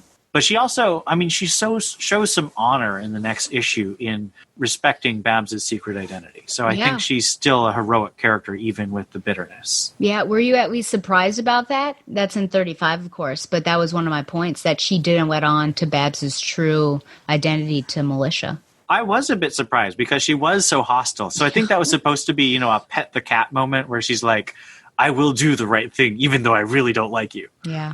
So I thought that was a good moment. Yeah. So all we know really is that there is a high death toll, a catastrophic death toll in some mission. That's all we have so far. And Power Girl blames Babs, but she also blames herself. I think she owns up in 35 potentially. What do you think about her outfit? Well, this is a very strange period of Power Girl's life when she's Atlantean. And I was just actually exploring some of Aquaman's mythology on the various wikis today, and I was just really confused at how many people have been Aquaman all their complicated family trees and their magic systems. So I just sort of know in the back of my head that this is Atlantean Power Girl who's magic based, and I kind of just accept that. I don't delve too deeply. I mean, it's a nice one. I still don't understand her most famous one with the window over her boobs. Yeah. That's such a strange outfit to me. For many people, I suppose, except for teenage boys. But Even as a teenage boy, I did not get it. I like this particular one. I think it has a certain style and flair to it. I think it complements her well. The headband kind of reminds me of something out of maybe the 80s. Like you would see, what's her name, Suzanne Summers maybe doing with like what's her name, who does Let's Get Physical, and Sandy. This is from Grease. Do you remember? No? Oh, no. I have not unfortunately seen Grease. Okay. That's okay. We'll go with Suzanne Summers. So that's the only thing that is interesting. But it does match her sash. So I do like the style of that particular. Yeah, it's got I would say maybe almost a nautical or piratical flair to it, which fits with Atlantis, I'd say. Yeah. Okay. So Barbara goes on a mission in the field. Okay, she's dropped down by wires. Her chair is dropped down by wires. I chuckle a bit at this, and I don't know if it's offensive or not, but I only chuckle because that temple cannot be wheelchair accessible. Oh, yeah. So I don't know what's going on, but we'll give it the benefit of the doubt. But what's the significance of Barbara physically being in the field on this mission? Well, this arc, to me, is the true sequel to Hunt for Oracle, because it's the second major rapprochement of Babs and Dinah. It's the second major time where they have a chance to have a face-to-face. And I think Dixon really wanted to construct it so whereas Dinah was the one to come to Babs' rescue in Hunt for Oracle, Babs could have that moment where she could come to Dinah's rescue here in the big romance. And I also think she needed to be there for the choice she makes to have any meaning. Because she makes a really hard choice. Yeah, absolutely. But I think that also for Barbara, it wasn't a hard choice at all. Yeah, for sure. I totally agree with you. I think there's good symmetry here with this story and the Hunt for Oracle. I also think that Oracle is really putting her heart on the line now, and I think she's really investing in the relationship because she was sending an agent, she was behind the lines sending Jason to check in on her, but now she's in the field going to go and help her friend, and I think that action is really powerful and will push forward that relationship. So yeah, I totally And agree I'd say that the fact that she made a mistake by sending Jason instead of talking to Dinah is part of what propels her into coming herself, because she really wants to show Dinah how much Dinah means to her. Yeah, absolutely. Do you like that Blue Beetle is with her? Do you think Barbara could be on her own, but maybe it doesn't make as much sense given the circumstances and her physical limitations in this old temple? I mean, what do you think about his presence there? I would say she needs someone just because those stairs are ridiculous. And if you want any kind of speed, you're going to need a 2-person team on there. I also think that Blue Beetle makes a lot of sense because of their previous history, and they really do have a sympathy. I mean, I don't really ship them, but I did think it was kind of cute when they were e-dating. Yeah. So I think that he's another character like Jason who has that tie to her, and he can really be a male ally to the birds, and specifically to Barbara because of their history. Yeah, absolutely. And then with Dinah, so she is really beaten up badly by Ubu. And I felt like this was inconsistent with her particular character. I understand story-wise it was certainly necessitated to make that huge choice. But she was able to a certain extent, beat up Bane in a previous story. And so I just wondered what happened. What happened to the shot to the cojones that we saw before? Do you take any issue with how much she is beaten up by Ubu and she really has no, I don't know, it's not a fair fight, it seems like, at all. She's got no chance with him, it seems. Well, I do think that this fight is a little bit weak in a couple ways. One is that we don't quite see Dinah taking the blows that cause this catastrophic damage. Like, she is mortally injured in this fight, and we don't really see Ubu just landing that spine-breaking blow or the rib-crushing. So I think it could have been a little clearer in the way it was drawn. I also think that given Black Canary's skill, I mean, Ubu, of course, is a really terrifying threat. I mean, Ubu is Raz's #1 assassin. He's Raz's personal bodyguard, so that is a very formidable post. And so I don't mind that Ubu can take Canary. I do kind of wish it had been multiple guys, so it felt more like Canary was holding her own but losing because there were just more than one really top-level assassin shooting. But I also would go back to the fact that Canary is off. She just came back from the past with a very disordered heart just because of Hunky McHunkerson, and she's on vacation, so she hasn't been doing her katas and stuff. We never see her training. So I think that she wasn't ready. Yeah. I will say for the viewers, there is this really interesting tear in her shorts that she gets. Oh, goodness. I did not notice that. I was like, what on earth? I will say that whole scene, I mean, that we're looking at where she's being just pummeled on and pushed down the stairs and everything, it almost is like bad optics in my opinion from Dixon. Just it's like, oh man, are we revisiting almost that trauma that she went through with longbow hunters? And I understand the point of all this, and of course we're pushing towards that choice, which is really the climax, I think, of this whole arc, potentially her in the Lazarus Pit and Barbara forcing her in there. But it's just hard to watch that, knowing that she went through something similar.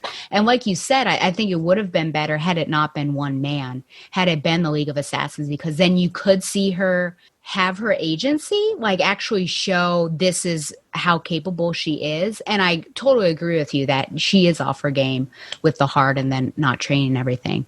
But I feel like maybe, just with Dinah, I almost wish that she had been given a better a better fight for her. It's just hard. It's hard to watch and just be like, wow, she's being traumatized again. And then, a man saves her. Blue Beetle, I don't know, one punches. We don't really even see, but it was clearly Blue Beetle. Well, I would disagree. I think it's actually the way I wrote the summary and the way I read the thing is that the temple's collapsing around them because of the devastation that militia is pounding on the temple. And I think that part of the ceiling collapsed on Ubu because you see all those rocks around him. Yeah, that is true, yeah.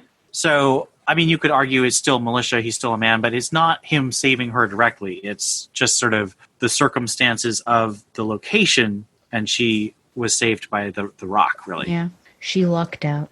She did, and that happens. It sure does, yeah.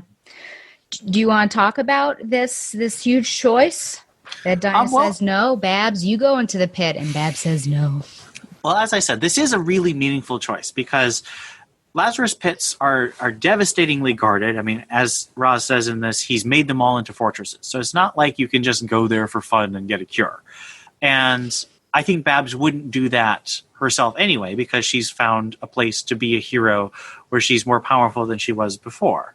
But the temptation to walk is so intense. And obviously, when DC decided to give her the chip in the New 52, that was a great joy to her. But I think that, as I said before, it's not a choice at all. Dinah's dying. She has to save her. So I think maybe later on she might have some regrets, but really Dinah means so much to her that she would never regret a second of making Dinah the one who goes in the pit.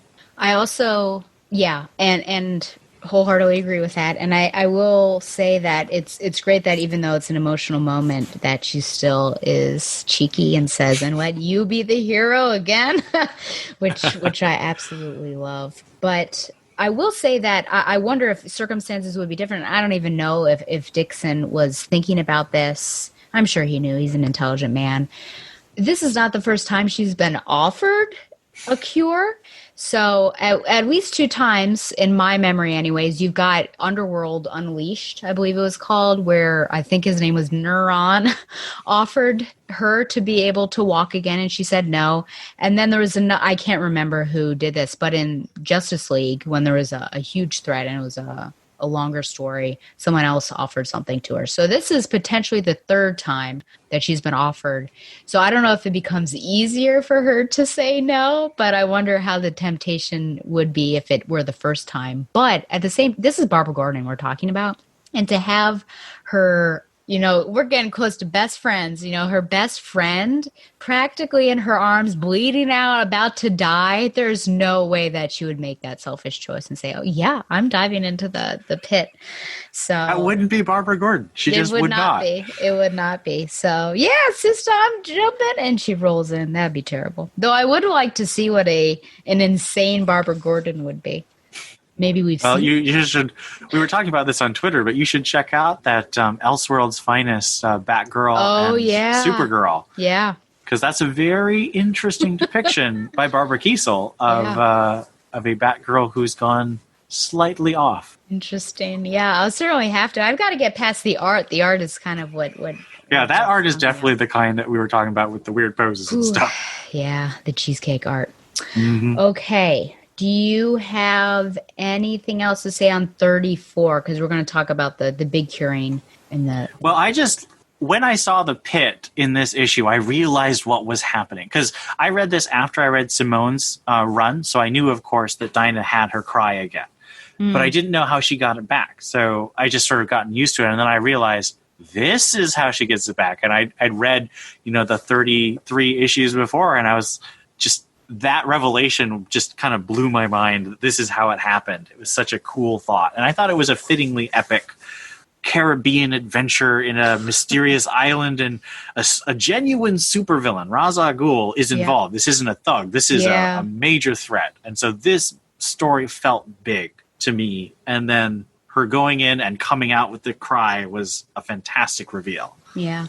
But it's funny because of how big Ra's actually is, especially in Batman's rogues, that we don't see Batman, which I'm happy about. That's fine. Oh, yeah. But I feel like Batchirk would definitely have appeared, and he would have been like, "Ladies, leave him to me.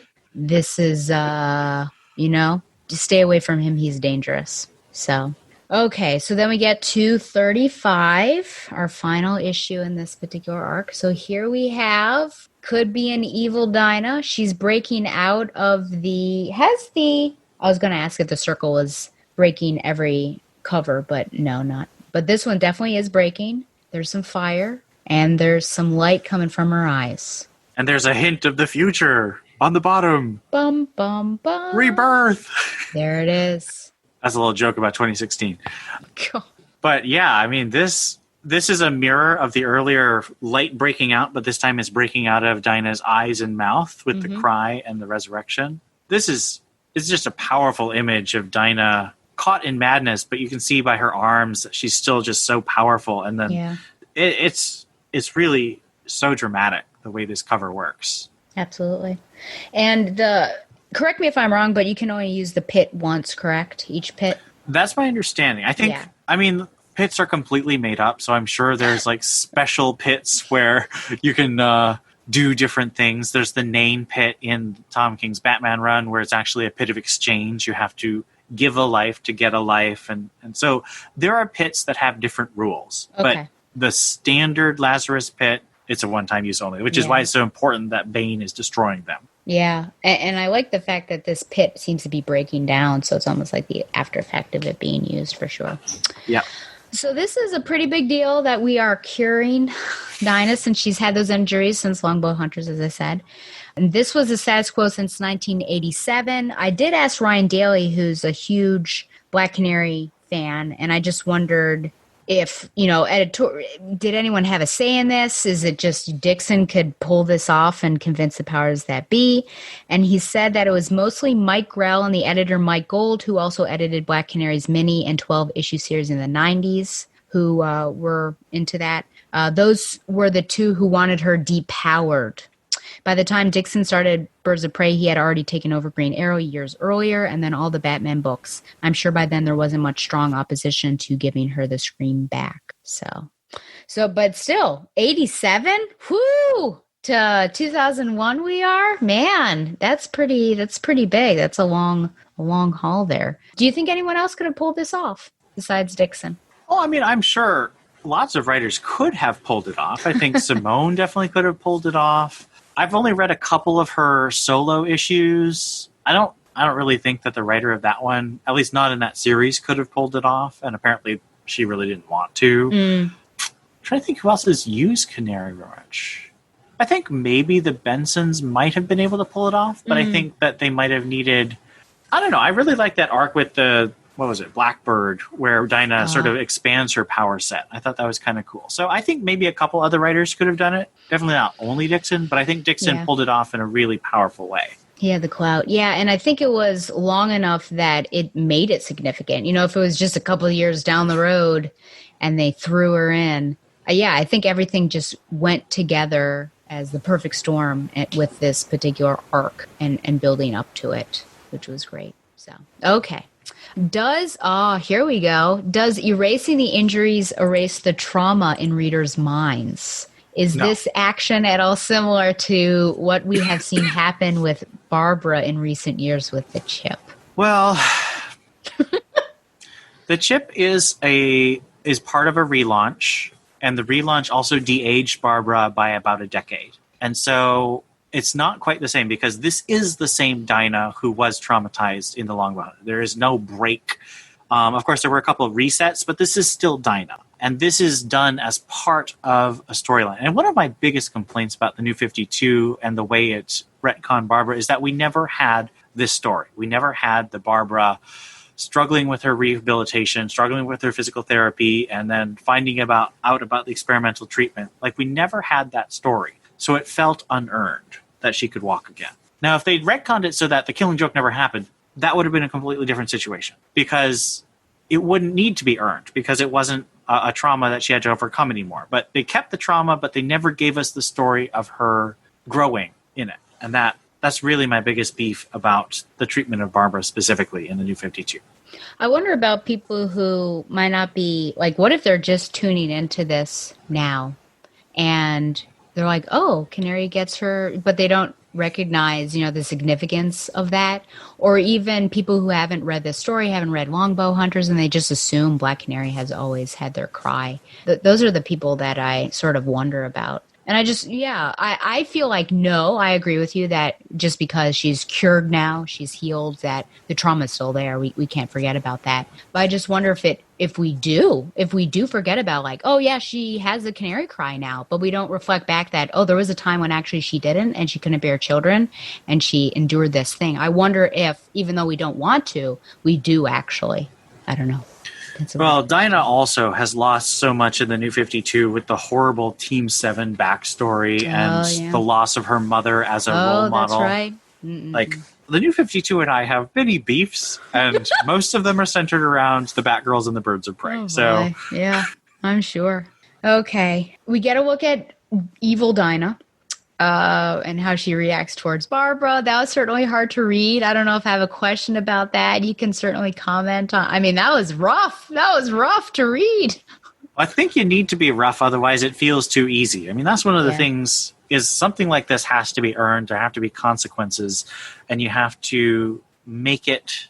Obviously, it's not real. You don't have Lazarus Pits. You don't have Canary Cries. But you have to make the characters feel real. And I think this kind of emotional just trauma that Dinah inflicts on Babs, it has to feel so different from her. Otherwise, we're just like, oh, she's just kind of loopy.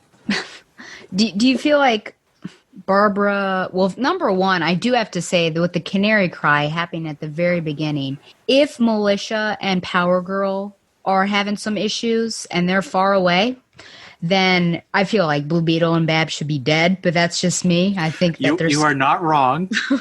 Their skulls should have been cracked. But, you know, is Barbara just of the mind that she knows that Dinah's insane? She's not going to let these words affect her. But some of these words, I mean, cry, you little cripple. I can't remember. Crippled little fool. That's what it is. All of these things.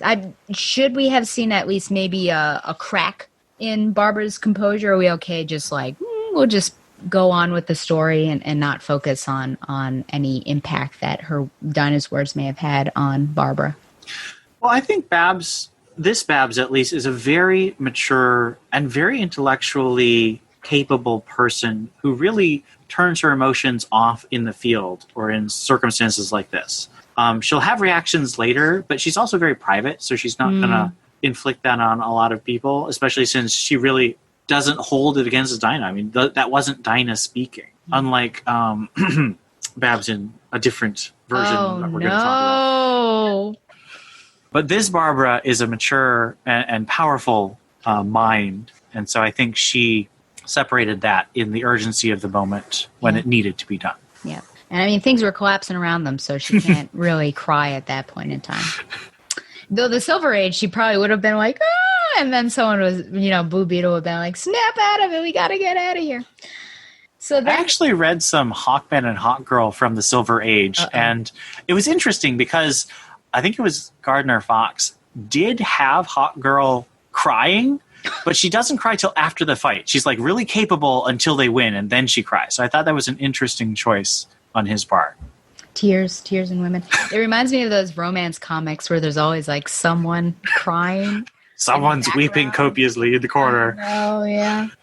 So then we get to the scene where Barbara and Dinah are at Barbara's house, which I guess is the clock tower, really. And she wants Dinah to stay with her, and she's concerned about her.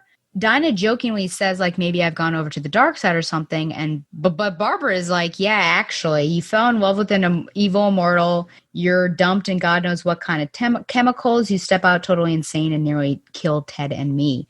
Is her concern warranted? I mean, especially the chemicals, yeah, absolutely. But, about falling in love with an evil immortal and things like that there's, I don't know. Is there a lack of trust there? What do you think about this concern? Is it reasonable? Are Dinah's actions reasonable and how she reacts to this being surveyed and monitored? I think Dinah understands. Dinah's just a much more intuitively emotional person. She understands how feelings work better than Babs. Babs processes, I think, primarily through her mind, and so it's all rationalizations. Now the emotions are still there. Babs is a person with feelings, but she thinks it through sometimes, so she sometimes loses sight of that. And Dinah can see through to the truth of her emotions, and she gets at the real thing, which is thanking Babs for saving her life. And I think that moment really shows Dinah's grasp of the emotions of the situation and is the truth of what this whole arc was building towards, is getting these two closer to each other. Absolutely. Yep. But of course, what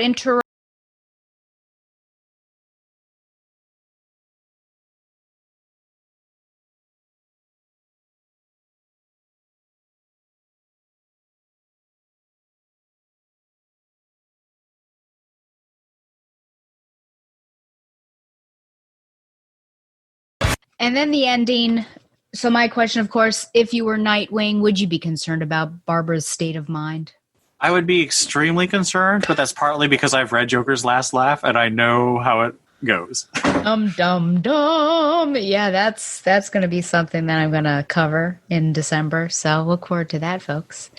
Okay. It's I mean, I get it that she would absolutely monitor him. I mean, someone already saw, I can't remember when that was. Was it Tim that came? Maybe it was Dinah when she first visited. It's like, oh, what's this? And because she always monitors the Joker. I mean, of all the people, of course, that would be the one person I think that she would monitor. So, and I'd like to go on record by saying that this specific part where Barbara's monitoring the Joker, and we see how much of her mind she's dedicated to trying to protect people from him, is what makes me so angry about issue number 47. Because Barbara had no clue where Joker was. She had no idea. And she hadn't made her apartment a fortress. She didn't have any weapons or traps or anything. Yeah. Barbara's apartment should be her Batcave. It should have her defenses. She should have weapons at reach at all times. And instead, she's completely helpless and reactive. And that issue makes me so angry because of how proactive and how intentional she was with regards to the Joker in this part of the Birds of Prey. Yeah, absolutely. I mean, I've never been so angry. I mean, maybe I'll get angry tonight, but I was laughing actually a lot at 50 because of how incredulous it is. But well, that's all I have for 35. Do you have anything else on this particular issue?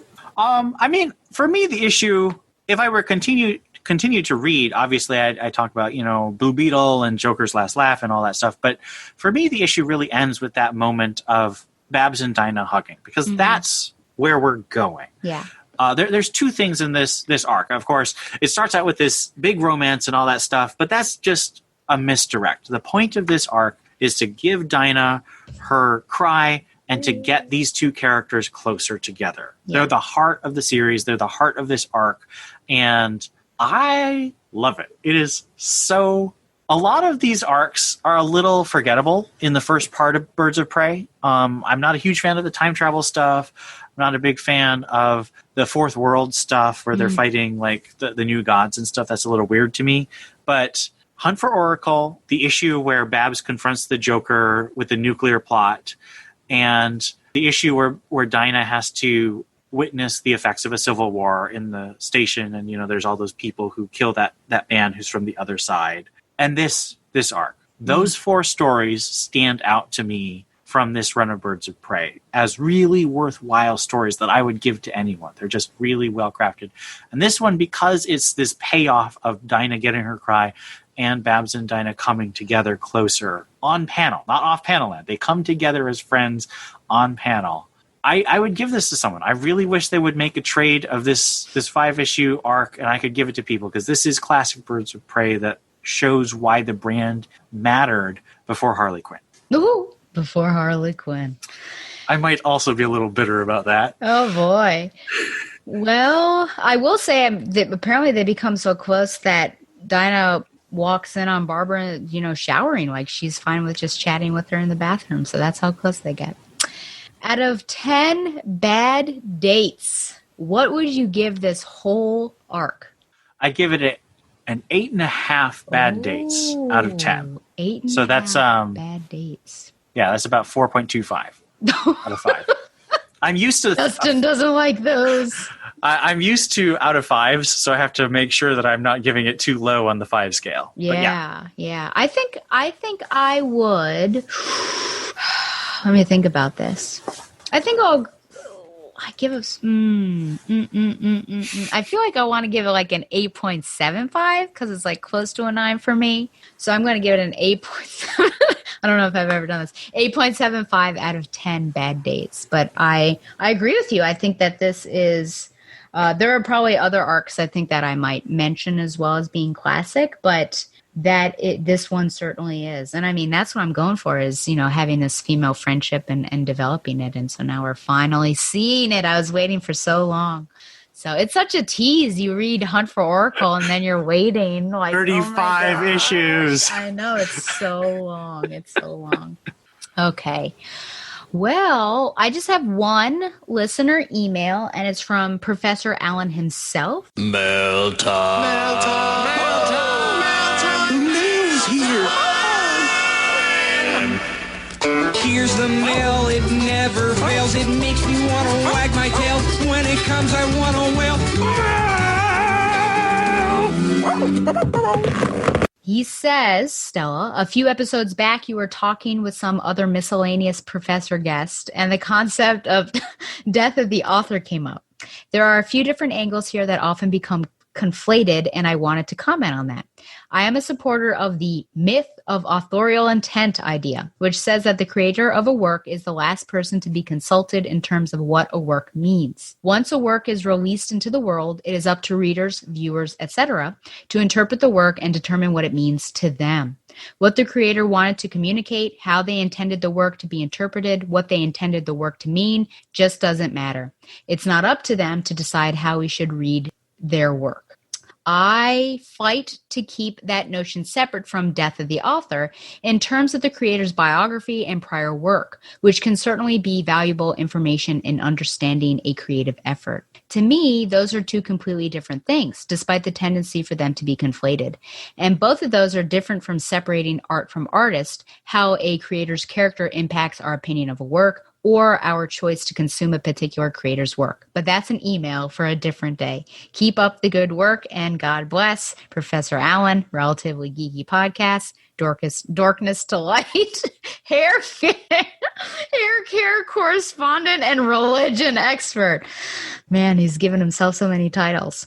Any thoughts on that? Any thoughts on that particular discussion I had way back when? Do you personally have any struggles with consuming items from people that may not be upstanding human beings? Well, my favorite quote from Hamlet is probably, if all got what they deserved, who should escape whipping? I think we all have done things that we knew weren't what we expected of ourselves, weren't what we knew was right. Some people, more than others, some people have obviously hurt more people because they've had more opportunities to hurt people. And I think that's definitely bad. And I do sometimes struggle when someone, now perhaps the less morally admirable thing is I tend to struggle more with buying books from people who annoy me more than people who I think have done wrong things.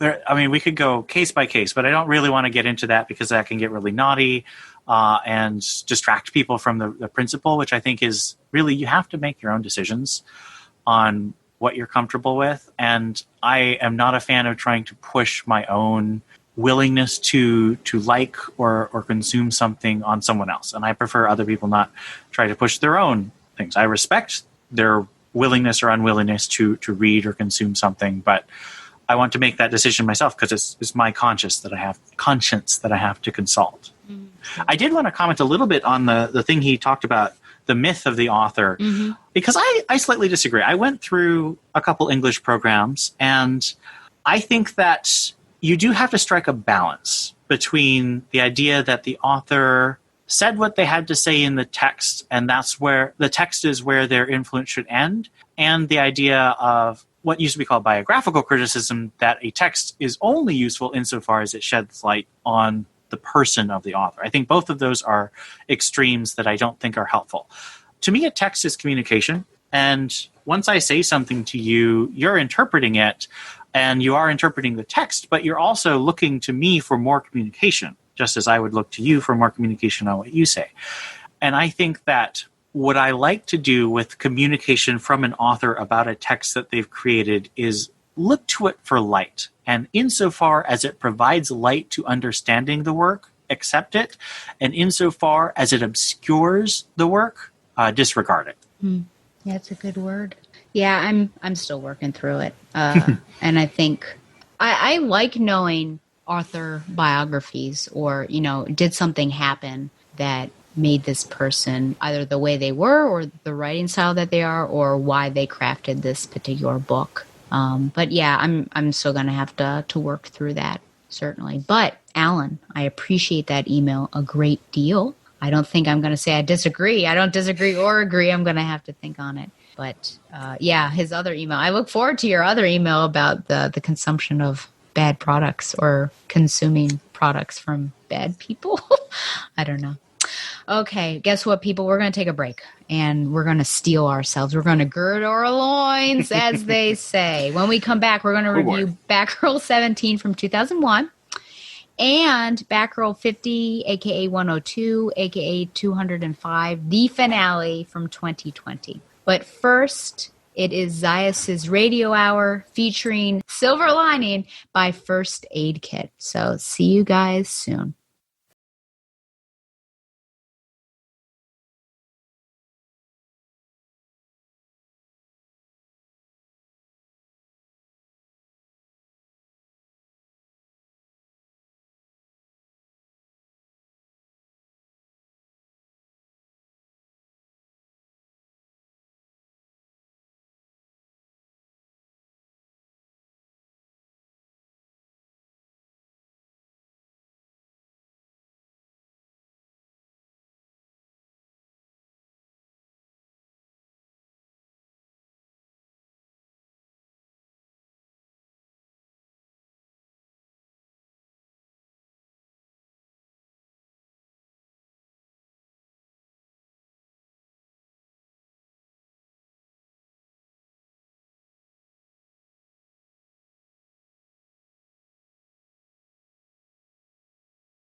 You caught me drinking the Covfefe pumpkin spice latte, of course.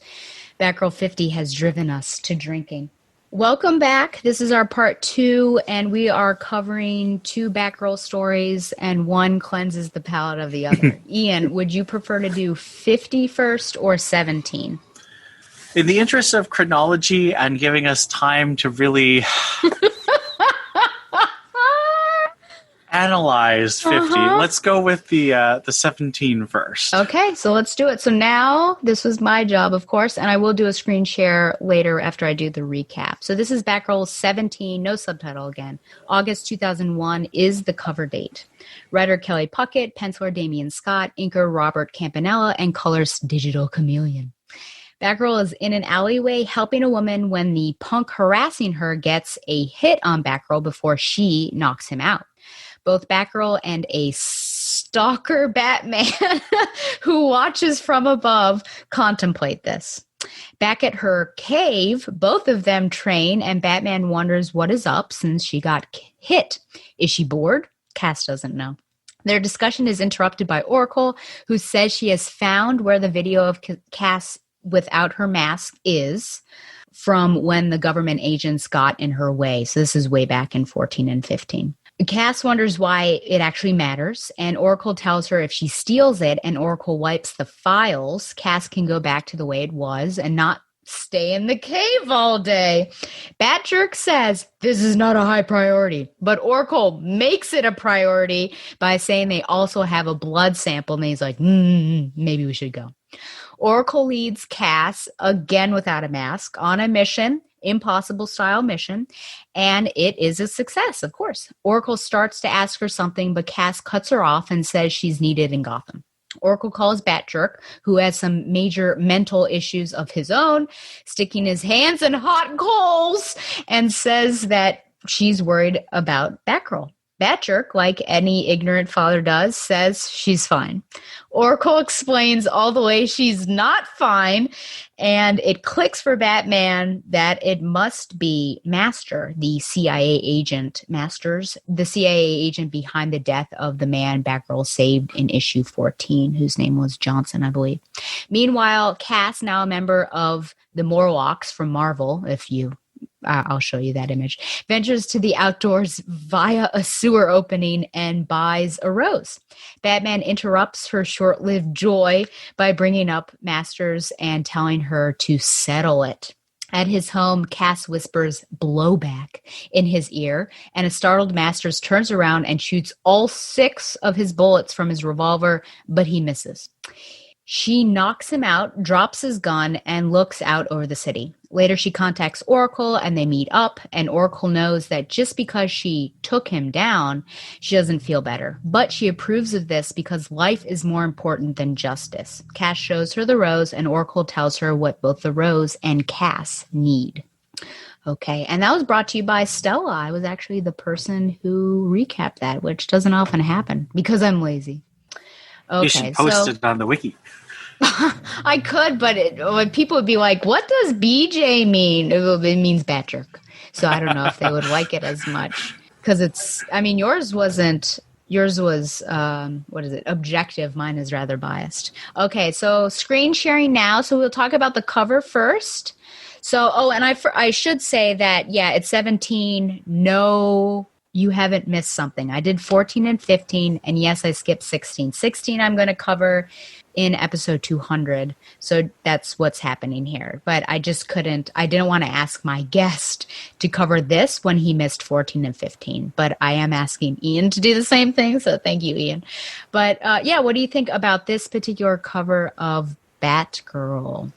It's a fine cover. It doesn't really stand out as one of the covers on this run that really stands out. There are some that really do. This one, I don't know, it just feels a little standard versus some of the more breathtaking ones that were used as the covers for the 3 trades that collect the first 36 issues of the run. Mm-hmm. So nothing wrong with it. It just doesn't really stand out as a cover.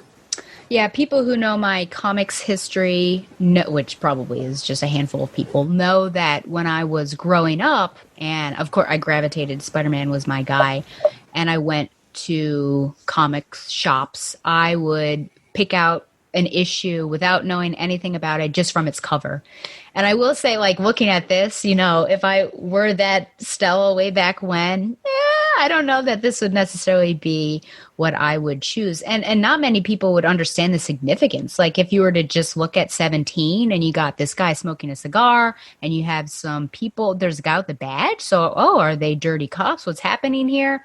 But until you read 14 and 15, the significance is lost on you here. And then she's just in kind of a standard pose. So I would agree with you there, though I am very entranced by the smoke drawing, actually. I don't know why, but it intrigues me. Okay. Let's see here. I did want to make a comment about Barbara's hair, of course, because we have to. I'm contractually obligated now.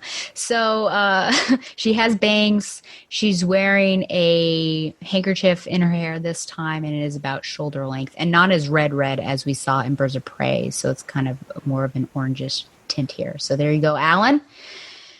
So one of my main questions from this is, do you feel like she actually takes down Masters? Does she complete that mission? This is a very ambiguous issue. It's not wordless, but there are so many wordless sections. The storytelling is very emotional.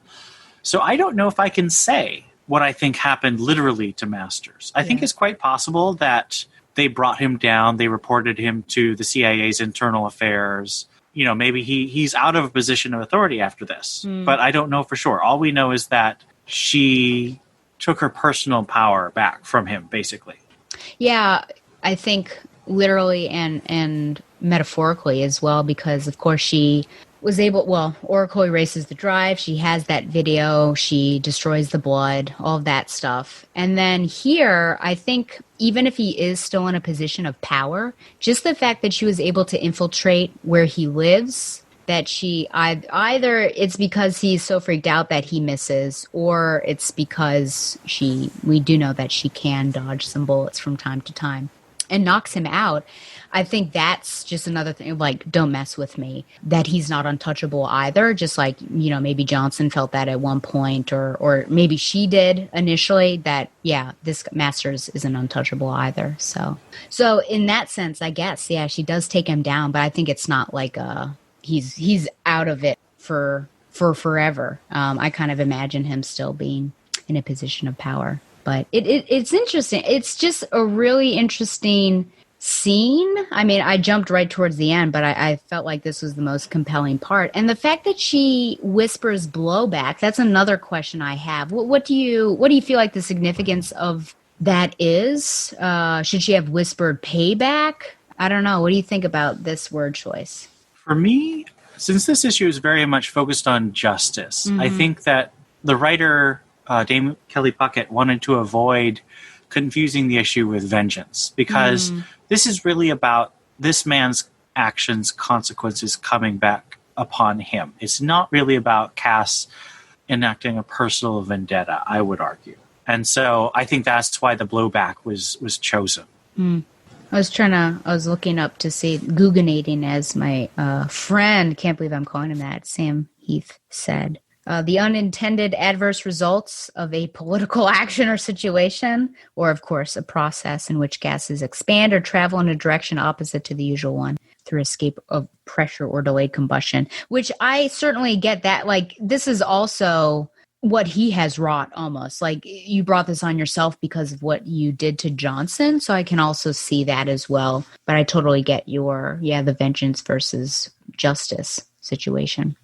Do you feel like life is more important than justice, as we see Barbara talk to her about at the end? I think that's a limited view of justice. I think that justice is about restoring order, and life is impossible without a certain measure of order. I do think that Babs is getting at a very true thing, which is that justice doesn't restore the past. That doesn't make justice irrelevant, but it does mean that we need to have an appropriate emotional response. Like, so much of Batgirl, this run of Batgirl, is very carefully emotional. It's at a very carefully controlled emotional register. It's never, oh yeah, you don't have those moments where Cass does something and you're just like, oh, that was the most awesome thing ever. There's always a sense of cost and trauma and tragedy, even in the most amazing things that Cass does. And that's really why I think people are drawn to her. I struggle with it. I'm much more of a Stephanie fan in that I like being able to find the joy at the end of the day. I think Cass fans tend to be more able and more willing to struggle with the ambiguity at the end of the day. And I think that's a deliberate choice by the creators, and I think it works really well for those who respond to it. Yeah. And we see her struggling to, attempting to and struggling to find that joy at the end of the day, too. I think that Rose is really symbolic of it. The fact that she goes shopping for, like, her first time out on her own, which is really interesting. And that's a really powerful scene where she's in the crowd and you just see her. Yeah. And, then it's interrupted right away. She's finding, and then, she's got to toss it aside for the greater mission. So I think that is that struggle. But then Barbara is there to sort of help tend what that Rose is and what Cass needs. So you still have that dual nature. Well, you have the parents. So you have the parents and the dichotomy between the two of them. I'm trying not to, because Donovan doesn't like it, talk about Barbara and Bruce, because this is Cassandra's book. So I'm going to try to come up with, questions. But this whole scene is just really interesting of her being like, so what, that I've got this. Batman even is like, so what? And then Oracle's the one like, yeah, it is important. She needs to do this. And she is able to snap them out of it. Is it just that Cass is now so used to her new situation and is really tending towards Batman's view of thinking that she feels like this is unimportant? Yeah, I'm not sure if I necessarily have a good question. I think that might be I feel like she's almost on a scale. We have like two sides of the scale. We've got the Barbara Gordon scale and the Bruce Wayne side. And sometimes, like right here, I feel like it's leaning towards Bruce Wayne, that Cass is leaning towards his perspective. And at the end, you've got her leaning towards Barbara. I don't know. What do you think about this whole scene here and the convincing and the differing of opinions between the two and how Cassandra is navigating those two opinions? Sorry, it's a hard question. I was trying to form it. This series really makes you ask the hard questions. It's one of the reasons why I admire it so much. Because I actually think that Batman understands Cass in a way that Babs cannot. Babs, of course, has dealt with tragedy, but she's dealt with it in, I would argue, a healthier way than Batman has. And Cassandra and Bruce are just so defined by their tragedy in a way Babs doesn't let herself be. And that means that Bruce has an insight into why Cass doesn't care about her identity, why Cass has abandoned everything except the mission, because he's abandoned everything except the mission. And I am deeply moved by that connection between Bruce and Cass, even though I also share Babs's desire for something more, for some healing in Cass's life. Mm-hmm. There's a scene later in Batgirl, and I can't remember. I want to say it's actually close to War Games when Dylan Horrocks was writing. It wasn't in War Games. I think it was before that. But I could be wrong. I just did a quick Google myself and I couldn't find it. But okay. It's very much similar to this, where Babs and Bruce are struggling for Cass's soul, and Cass and Bruce are caught underwater and they save each other. And it's entirely wordless. And that, to me, is why this issue is surprisingly powerful, because it's all about those emotions, those actions. Mm-hmm. And so I find myself really torn as well between Babs and Bruce. And I can't pick a side, because Cass is such a unique circumstance. She's such a unique character that I can't say either of them can give her the best path, because she contains so much. Mm-hmm. Yeah, and they all have their biases of what they what they feel is best for her and where that's coming from. I feel like the outfits are really interesting. I also find it amusing that once again she's without her mask, but the fact that she on this Mission Impossible mission, which I love I feel like it's just an amazing mission, and it really gets to the silent knight that Cassandra is, that she's able to infiltrate and do all this crazy stuff makes sense. But here in the Batcave, she's got her bat outfit on, her Batgirl outfit with no mask. And then as she infiltrates, she has her stealth suit that she was wearing in 14, 15. And then, of course, she's also she's got civilian guys, and so I feel like there's a lot of symbolism, but when she goes after Master, she's back to that stealth. So it's almost like she's not fully one or the other. She's not fully Cass. She's not fully Batgirl. I think to a certain extent going after Masters, it seems like it is really personal for her, which it seems like from 14 and 15, that no mask, she's in her stealth guise rather than being Batgirl, because I think maybe it's less of a Bat mission, even though Batman condones it, than it is Cass going after this guy that took away Johnson that she cared for. But yeah, it's just interesting that how far we've come from her always having her mask on to now we see this part of her. So I feel that tension is there just in her clothing of her figuring out who she is. And I think it also depends on who she's working with in this particular, because if she's with Batman or her locations in the Batcave, she's got the Batgirl outfit on. But if she's on some other mission, or if she's on the street, or here, if she's hanging out with Oracle with her, her civilian identity, then it's different as well. So it's interesting, just the costuming, which Alan would appreciate. Any thoughts on that? Any insights as to why she wears certain things when she does? Yeah, it's all very deliberate. Puckett and Scott were just so thoughtful in the way they chose clothes and expressions and poses and settings, and they worked with the colorists to really highlight things. It's a very muted color palette. It's never you noted that Babs's hair isn't as red. That's a choice. It's not just an accident. It's because this is a muted world of grays that Cass has to navigate. And I think the clothes also show where Cass and Babs are in terms of their connections, because you see here that Cass and Babs both have that handkerchief hairstyle. And so I think Cass is trying to reach out and show connection, but she's struggling because Babs and Cass share a deep bond of love, but they don't necessarily share a deep bond of connection. They don't really understand each other because they're just so different. They're different personalities and traumas and choices. So I really like what these clothes choices say about them. Yeah. And I also was able to find that issue. It's Batgirl number 50. So it's a long time for now. But that tension between Babs and Bruce and Cass and the connection, all three of them have a shared love, even though not a shared understanding, is a strong theme through different writers all the way through Cass's career. Yeah. Do you think it would be fair to say that Barbara wants to train Cass's heart and maybe Bruce is more sort of the physical aspect? No, I wouldn't say that, because as I said, Bruce understands Cass's heart. She's given her heart wholly to the mission. And Babs wants to see if she can give Cass something more. Okay. Because looking at Tom King's Batman run, recently wrapped up, although we're getting Batcat soon, which I'm very excited about, Tom King was really trying to struggle with the idea of, can Batman be more than just his vow? He made a vow on the graves of his parents to fight evil and injustice in the city of Gotham. That's all he is. He's a man in a suit who fights gods and demons.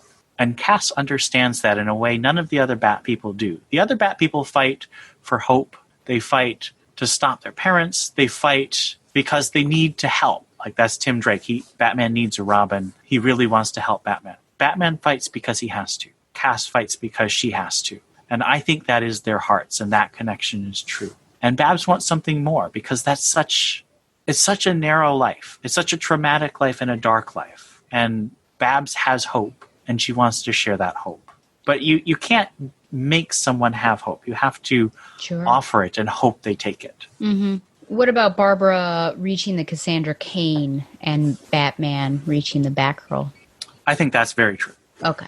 Because I feel like that's, her, even in the setting, like the fact that she can talk to her in daylight, they can talk about real things, that at some point she'll try to get her to read again. Yeah, and actually seeing her face versus, training and things like that. Whew, boy. Well, do you have any thoughts on 1415? Did you read that in preparation? I've read the whole run, not recently. This was the one where the government's sort of been observing her, and they're like, "Ooh, she's got these really crazy abilities," and sends a bunch of Men in Black after her, right? Correct. And then she saves an agent, and then the agent ends up getting killed. I mean, one of the things I've always been just frustrated on an instinctive level is that Cass fails. And I think that's on purpose. Puckett and Scott are really interested in this idea of consequences and the idea that good intentions don't always have good outcomes. And Batman and Batgirl almost always have good intentions, but they can't save everyone. Now, my problem is that it feels to me like it ends up feeling like they can't save anyone. Like almost everyone they try to save ends up not being saved. You know, they do save people, but at the end of the day, there's usually someone dead. And I think Johnson's a really big example of one that stuck with me as like, Cass failed. She really wanted to save this guy, and she couldn't. And that's just tough for me to deal with. It's powerful. It wouldn't stick with me if it weren't really powerfully done. But it's one of the reasons why I struggle with the series. Any other thoughts on 17?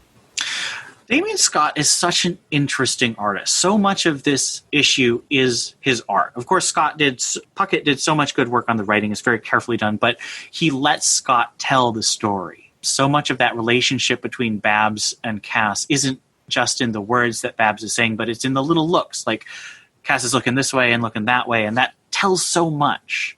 I understand that. I think Scott went on to do like concept art and fine art and a lot of other stuff, but he was a talent that I think is underappreciated. He sometimes gets into the cheesecake and having really large proportions on the women, but he's got so much acting and emotion and thoughtfulness and detail in the art. I really appreciated that they got him back to draw the Stephanie Brown Robin story in the Robin 80th anniversary this year. It was really cool to see his art because it's evolved. He's also an artist who is constantly changing. He doesn't look like he did 5 years ago. He doesn't look like he did 20 years ago. So I just came away from this issue with a real appreciation for that storytelling and emotion that Damian Scott could bring out. And the pressure's on him because you have a low verbal character. I mean, the pressure's on the art for sure. Well, what would you give this out of 10 roses? I'll give it an 8 out of 10 roses. Okay. It's a very impressive issue. I'm going to give it a 7 out of 10 roses. Hashtag sorry, not sorry, Donovan. But I mean, it's your rating. You can't give it. You can't be pressured to give a rating that you don't believe in. I know. Well, he pressures me. Okay. Well, has he ever not given a 10 out of 10? He has given things that are not 10 out of 10. Every time, like, my heart skips a beat because I'm just so surprised. So, but he really liked this particular arc. That was his whole ranting email was 14 and 15, and that I did not appreciate it. So I think it was that one. Yeah. So I'd be interested to hear what he thinks about the conclusion of this 7. I am sure he will send you another email. I sure hope so. Okay, people, grab your Covfefe or stiff drink you may need to make it through. Oh my gosh, he just threw one back. Oh boy. So even before I even start my recap, I do have to say, looking at this cover, what would you think, Ian, would be in this issue? Well, I want to mention something. I'm on several comic book chat servers on Discord, and in most of them, people were like, this issue was sold out. And I talked to my local comic store owner, and he said that people called in, and it was all but one issue was gone in my store. And they said it was because of the cover. And I would say that this cover is awesome. Oh, yeah. Based on the cover alone, it is a beautiful issue. And I'd say the art within is also really beautiful. Looking at the expectations, I would say I'd expect Babs to move forward as Batgirl and negotiate her relationship with her father and with Dick and try and figure out what Oracle means to her. Batman's sort of in the corner. The Joker's always looming. And I don't know why the Terrible Trio are in here, but they are. I know when I saw this list, I was like, do I have to deal with another Terrible Trio story? Ay. Okay, well, I just want to show this off. Joshua does it again. And it apparently worked in terms of sales. I guess it did. So I will say that I know Donovan did a review on the BatmanUniverse.net on this. I haven't read it because I don't like other people's ideas to I read it. In my head. I'm sure you did. I wondered, I hoped the fine lad who had been reviewing wasn't like shamed away. What happened? Why didn't he? No, I think it was just personal life things. People have events and parties. Okay. I was worried. I felt like I didn't say anything insulting. I just said, like, I wonder why he likes this. That was basically it. Okay. So here we go, people. There are... I'm sorry. Okay, there are 3 stories in here. So I'm going to recap all 3, and then we're going to break it down. And I, in particular, want to break down the first story. It's the longest anyways, and I feel like almost going page by page. And when we say break, we mean break. Yeah, we do mean break. Things will be thrown across the room. That man that we've seen in Ian's background the entire time, we might not see him again because Ian will go into a rage and hurt him. Okay, so this is Batgirl 50, a.k.a. 102, a.k.a. 205. This is the end of the bane of my existence. Okay, first story, Little Wonders. Writer Cecil Castellucci, penciler Emanuela Lupacchino, inkers Wade Von Grawbadger, Mick Gray, and Scott Hanna, and colorist Jordi Belair. I don't know why they needed 3 inkers, but there we go. That's usually a sign that they didn't schedule well. Yeah, apparently. Babs and Jim attend JJ's funeral, blaming themselves. They then go to a diner where nostalgia surrounds them, and only Babs seems to remember. Jim says Batgirl is a piece of work and is super negative about the state of the city. Babs tries to defend herself as Batgirl, kind of, and the city, and yells at him, nearly revealing her ID, her identification. She storms out of the diner after spitting on the floor in disgust. She doesn't really, but practically. She walks through the city, witnessing various forms of protests, talking with citizens who are displeased with Jim and Viejo, particularly because of gentrification of the neighborhoods, and that there is not much cleanup after the Joker mess. Blink and you miss her. Ryan Wilder appears and has apparently a rough life, and is snarky to Babs. Babs and Jason hang out at Babs' apartment, and things get serious, with some apologies, and Jason saying he is falling for her, then saying he likes her, which is, not the correct order, but whatever.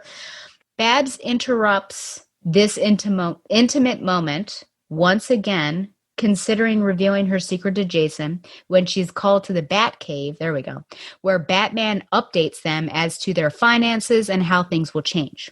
Batgirl removes her mask for some reason and is upset she doesn't get money from Bruce. BTW, Robin and Nightwing are also there. But I have no idea where everyone else is that are part of the Batman family. Who knows? Batgirl accuses Bruce of not doing enough or donating to the right places and pressures him into donating money to the Gotham Homeless Fund after he says his hands are tied since he's no longer on the board of Wayne Enterprises. There's going to be a trigger warning here that I'm actually going to defend Batman. So just be aware of that. That is happening. I'm going to defend every character here against the writer because I think every character has been attacked viciously by this issue. It's pretty bad.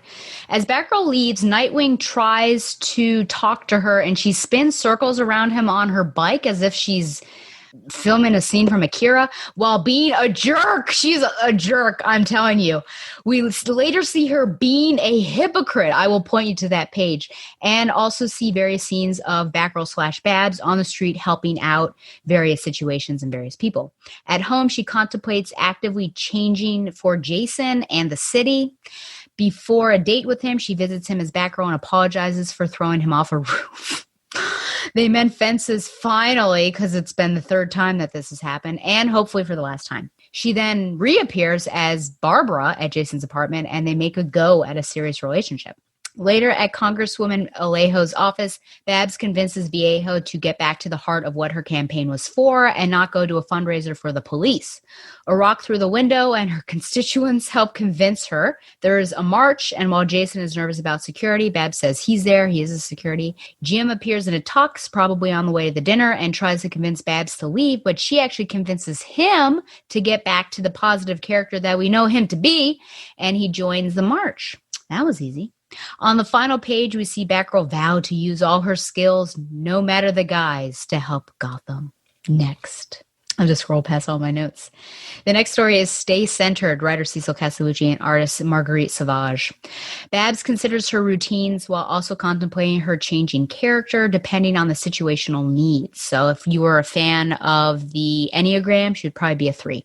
She gets pulled in many directions, including team-ups with the JLA and JSA, but her mind is also on local threats like a near traffic accident.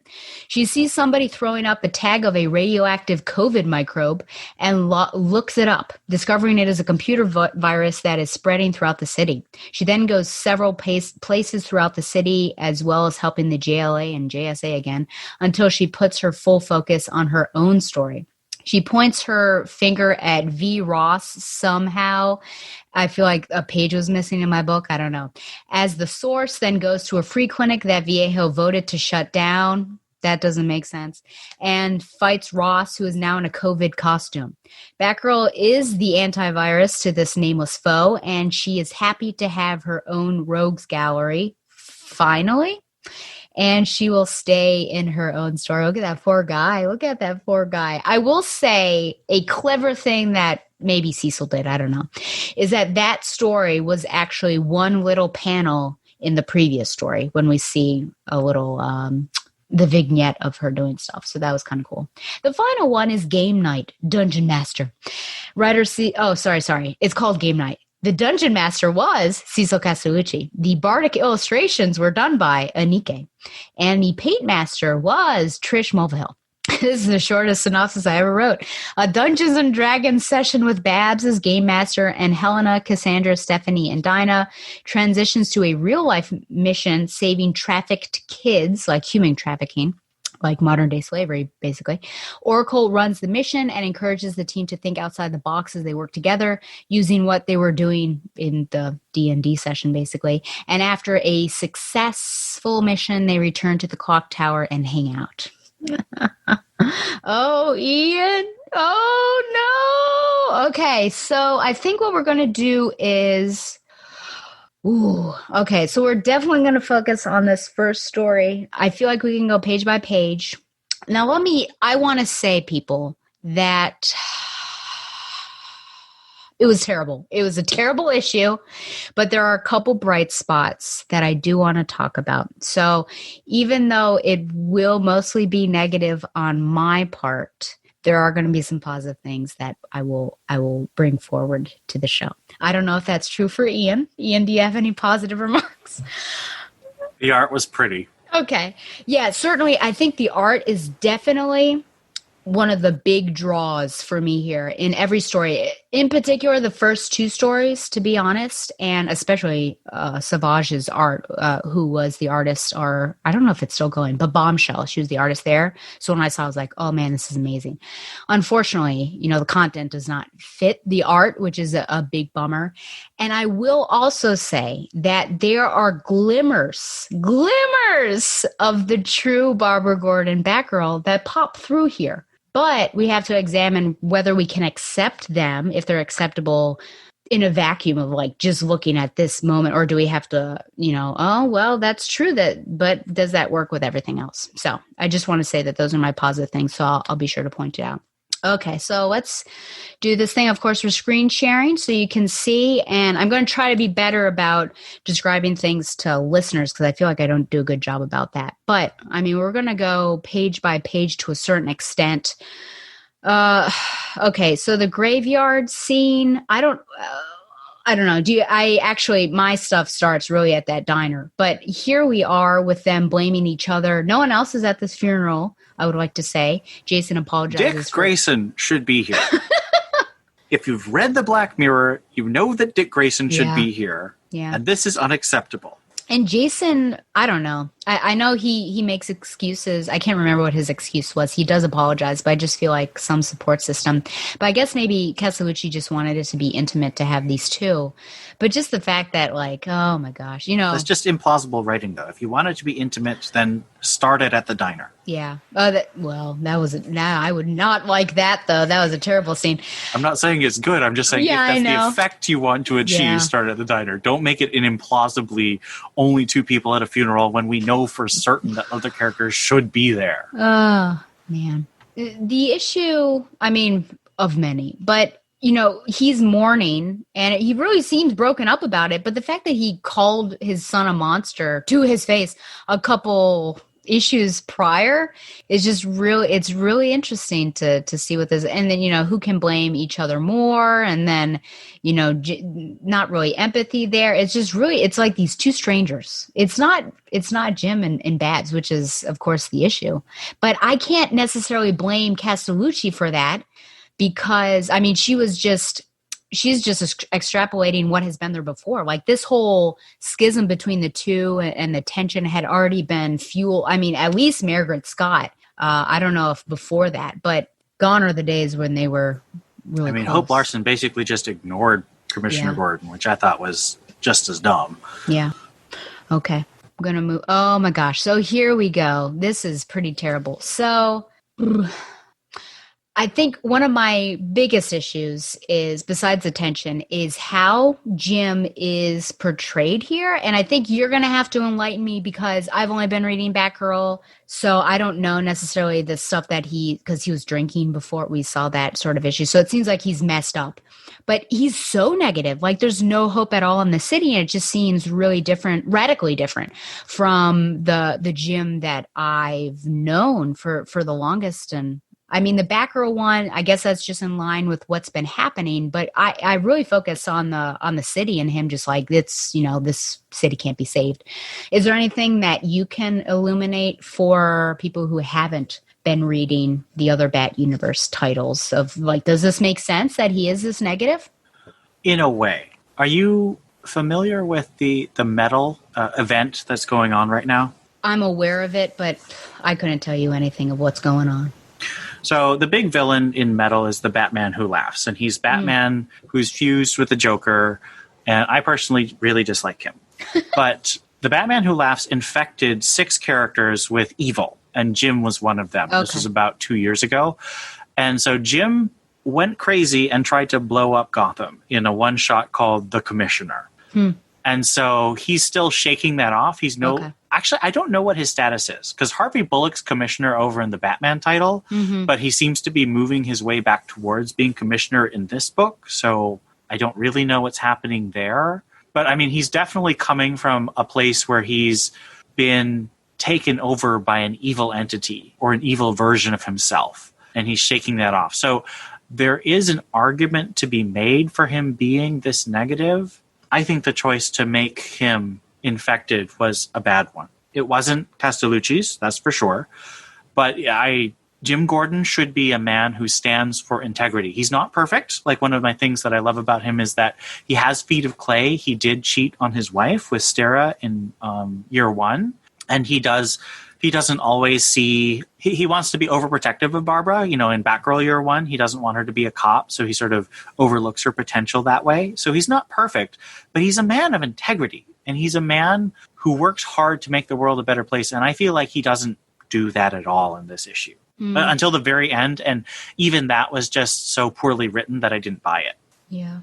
I'm just like, I guess like you said, still trying to shake it off, but just reading the speech bubbles, and I can't even tell what that, I guess I shouldn't, but I often try to figure out what the swear is that they use their little symbols. And I'm just like, what sort of name does he call Batgirl?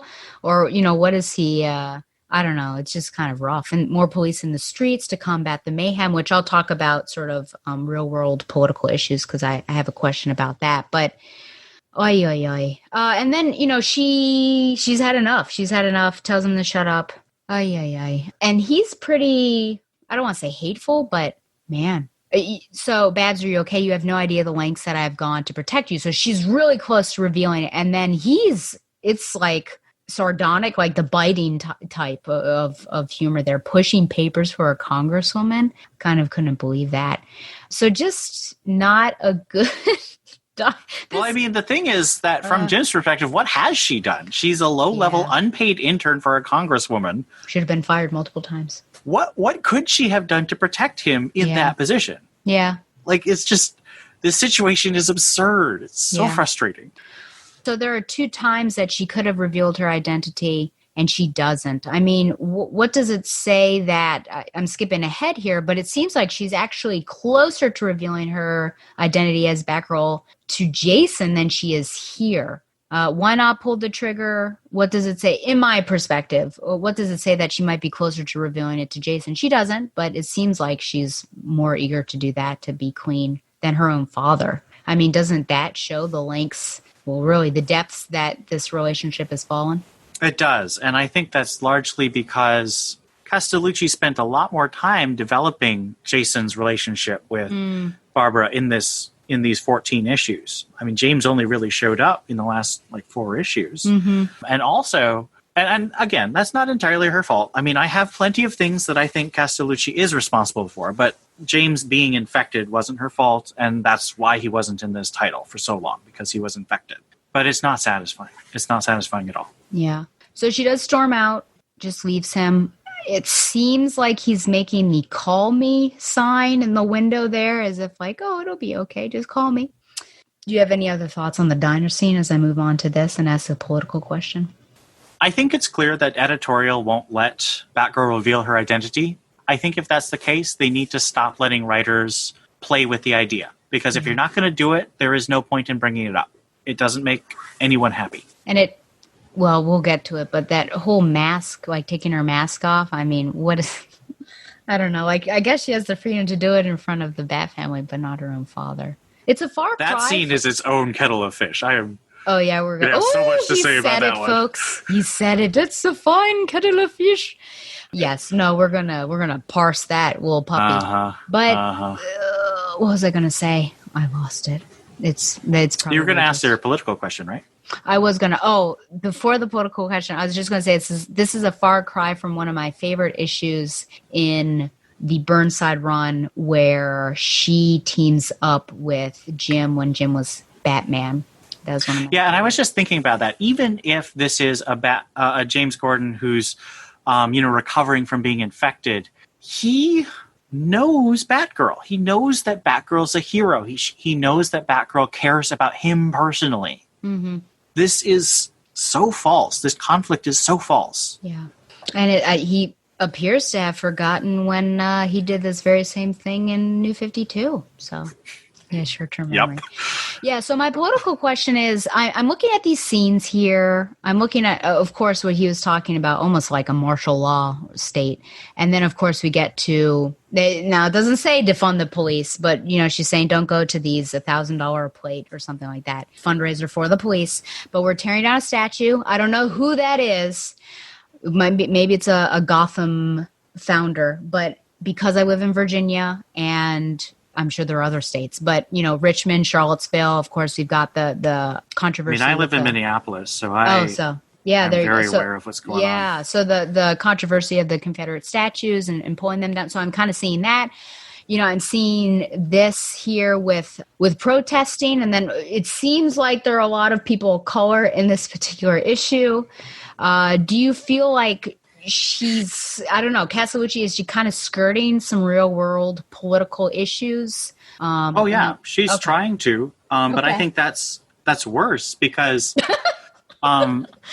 it's very interesting. Donovan and I had some really good conversations on this issue on our server, and we come from really different places. Donovan's very much a man of the left, and I'm a man of the right, and so obviously we have different evaluations of the actions that are being portrayed, but we both agreed that there's a lot of political arguments presented in this comic, but all of them are presented on such a shallow and sophomoric level. This is not respectful to either side of these discussions. Yeah. This is just cheap references to current events without any depth, without any explanation of why they're important to Batgirl. It's like slapping a slogan on a t-shirt and saying that you've done something to make the world better. This is slapping an image in a comic. It's not telling a story about the image. And I think that's disrespectful, whether you agree with the people in these images or not. Yeah, that's why I use that word skirting. I feel like, she's superficially trying to discuss some things.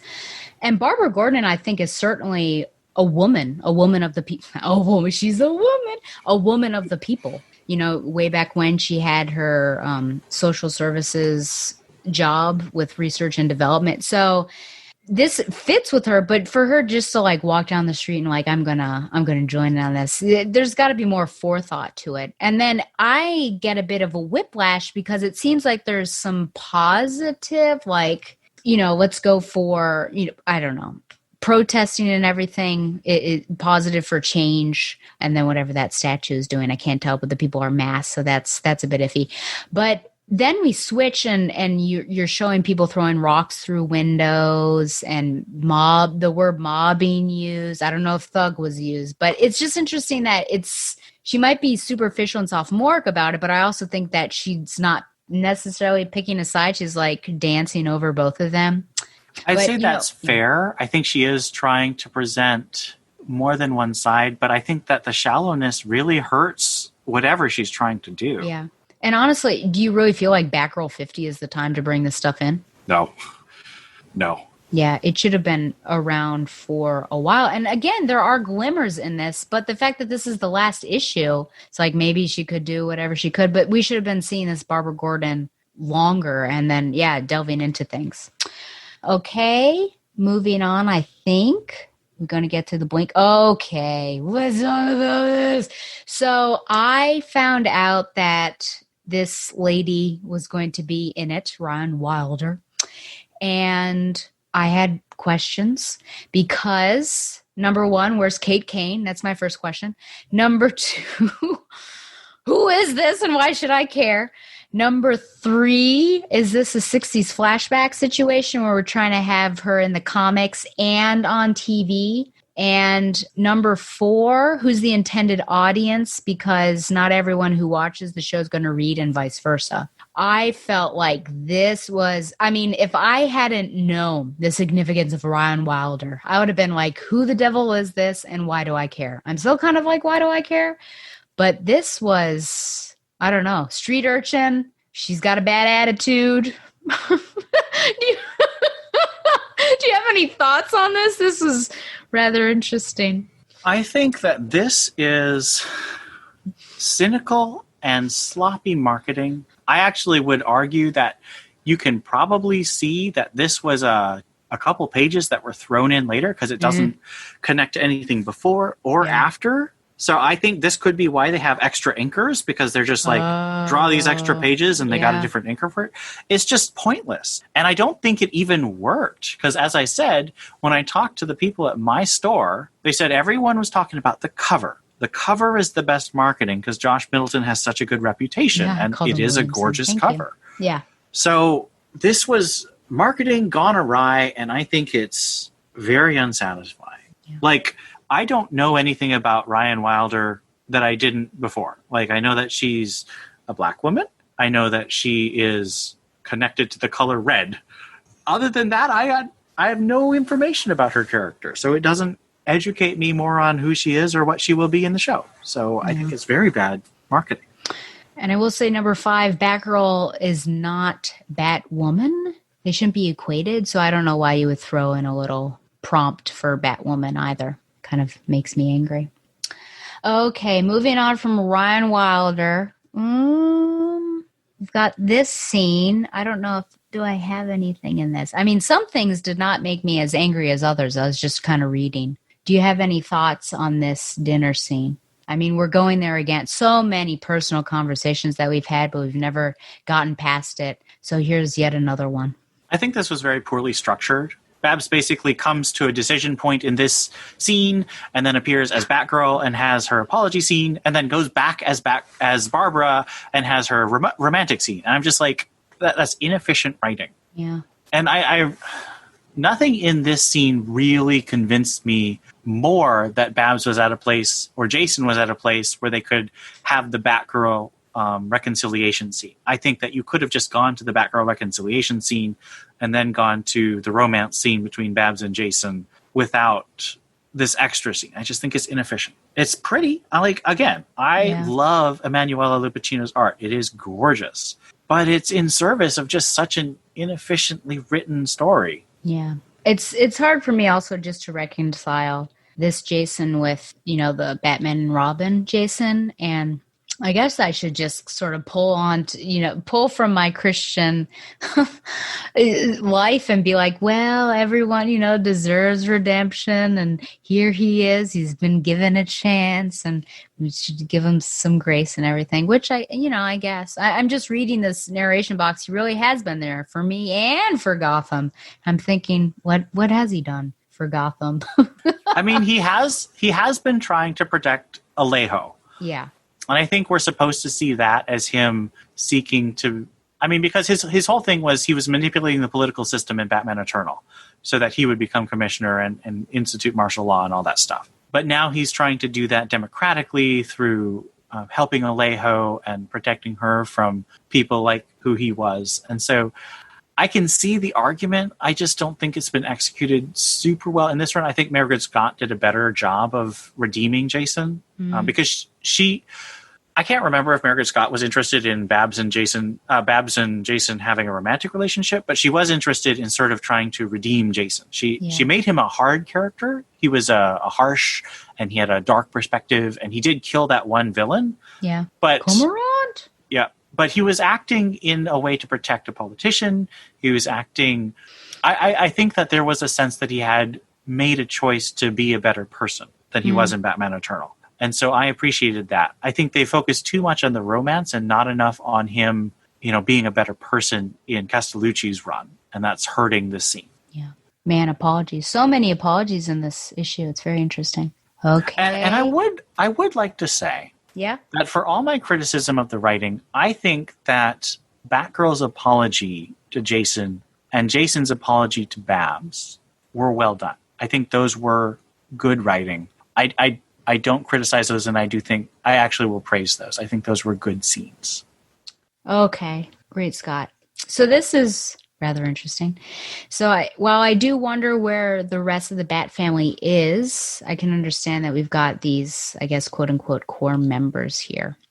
I first want to ask, what in the world? Why does Barbara remove her mask? No masks, no lies. The narration says, I want to be fully present. And Nightwing asks what she's doing. He's like, what? You all know who I am.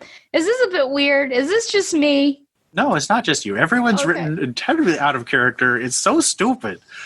Like, why does Batman need to have this meeting? Like, that's another thing I have about that romantic thing that's interrupted. That's inefficient writing, and she gets out of it by having a completely unnecessary meeting. Like, Batman doesn't call people to say, oh, we don't have enough money anymore. Batman calls people when they're fighting the Joker or they're fighting Two-Face. He does not call to say, oh, I guess your allowance is going to get cut. So offensive to Batman. He's not this stupid.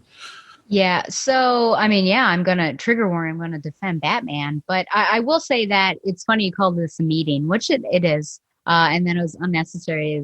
We have jokes, basically. Well, as teachers, there are so many meetings. But, can this meeting be done in an email? This could have been done in an email, basically.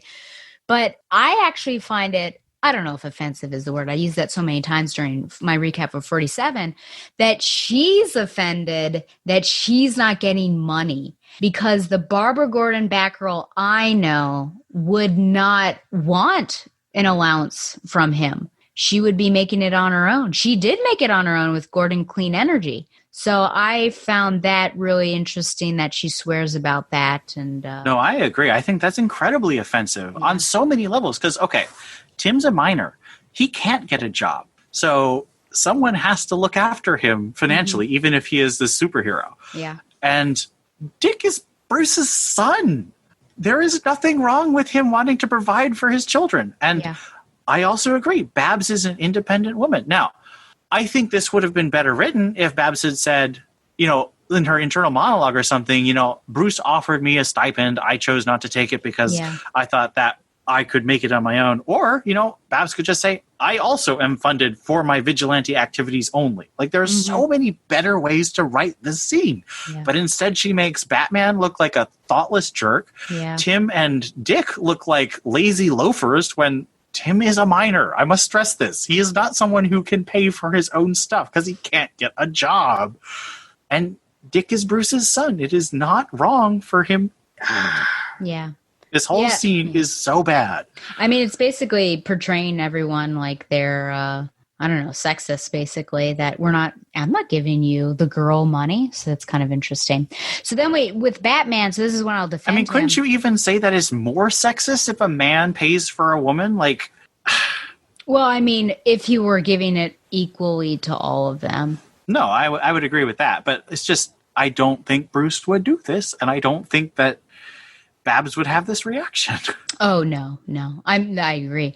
I will also say that, she getting on him for not giving money where it is most needed. I just don't see that in Bruce's character at all, that he would not be looking for the people or, like the homeless fund. Like, he would absolutely be donating to that because he just mentions Gotham Academy, Gotham Museums, Gotham, all of that stuff. The obvious choices is what she says from the top down. He's absolutely someone who is probably like bottom up, really looking to help those. So I will defend Batman here and say that he was made a jerk unnecessarily, and that this is really written out of character. Oh, great Scott. This is it. Oh, boy. So I can't even. I don't know if this was when I started laughing at my workplace because of how ridiculous it was, but this is probably the worst that I've ever seen Barbara written. Like, in my head, I called her a wench because I thought that she's terrible. If I use bad words, I would call her, you know what? Okay. So, and for all her stuff about masks off, I must be in the moment, she keeps her helmet on. She's so disrespectful to Dick here. Yeah. No eye contact. So let's see. She's just dismissive of him from the word go because he wants to talk to her and she says there's not much to talk about.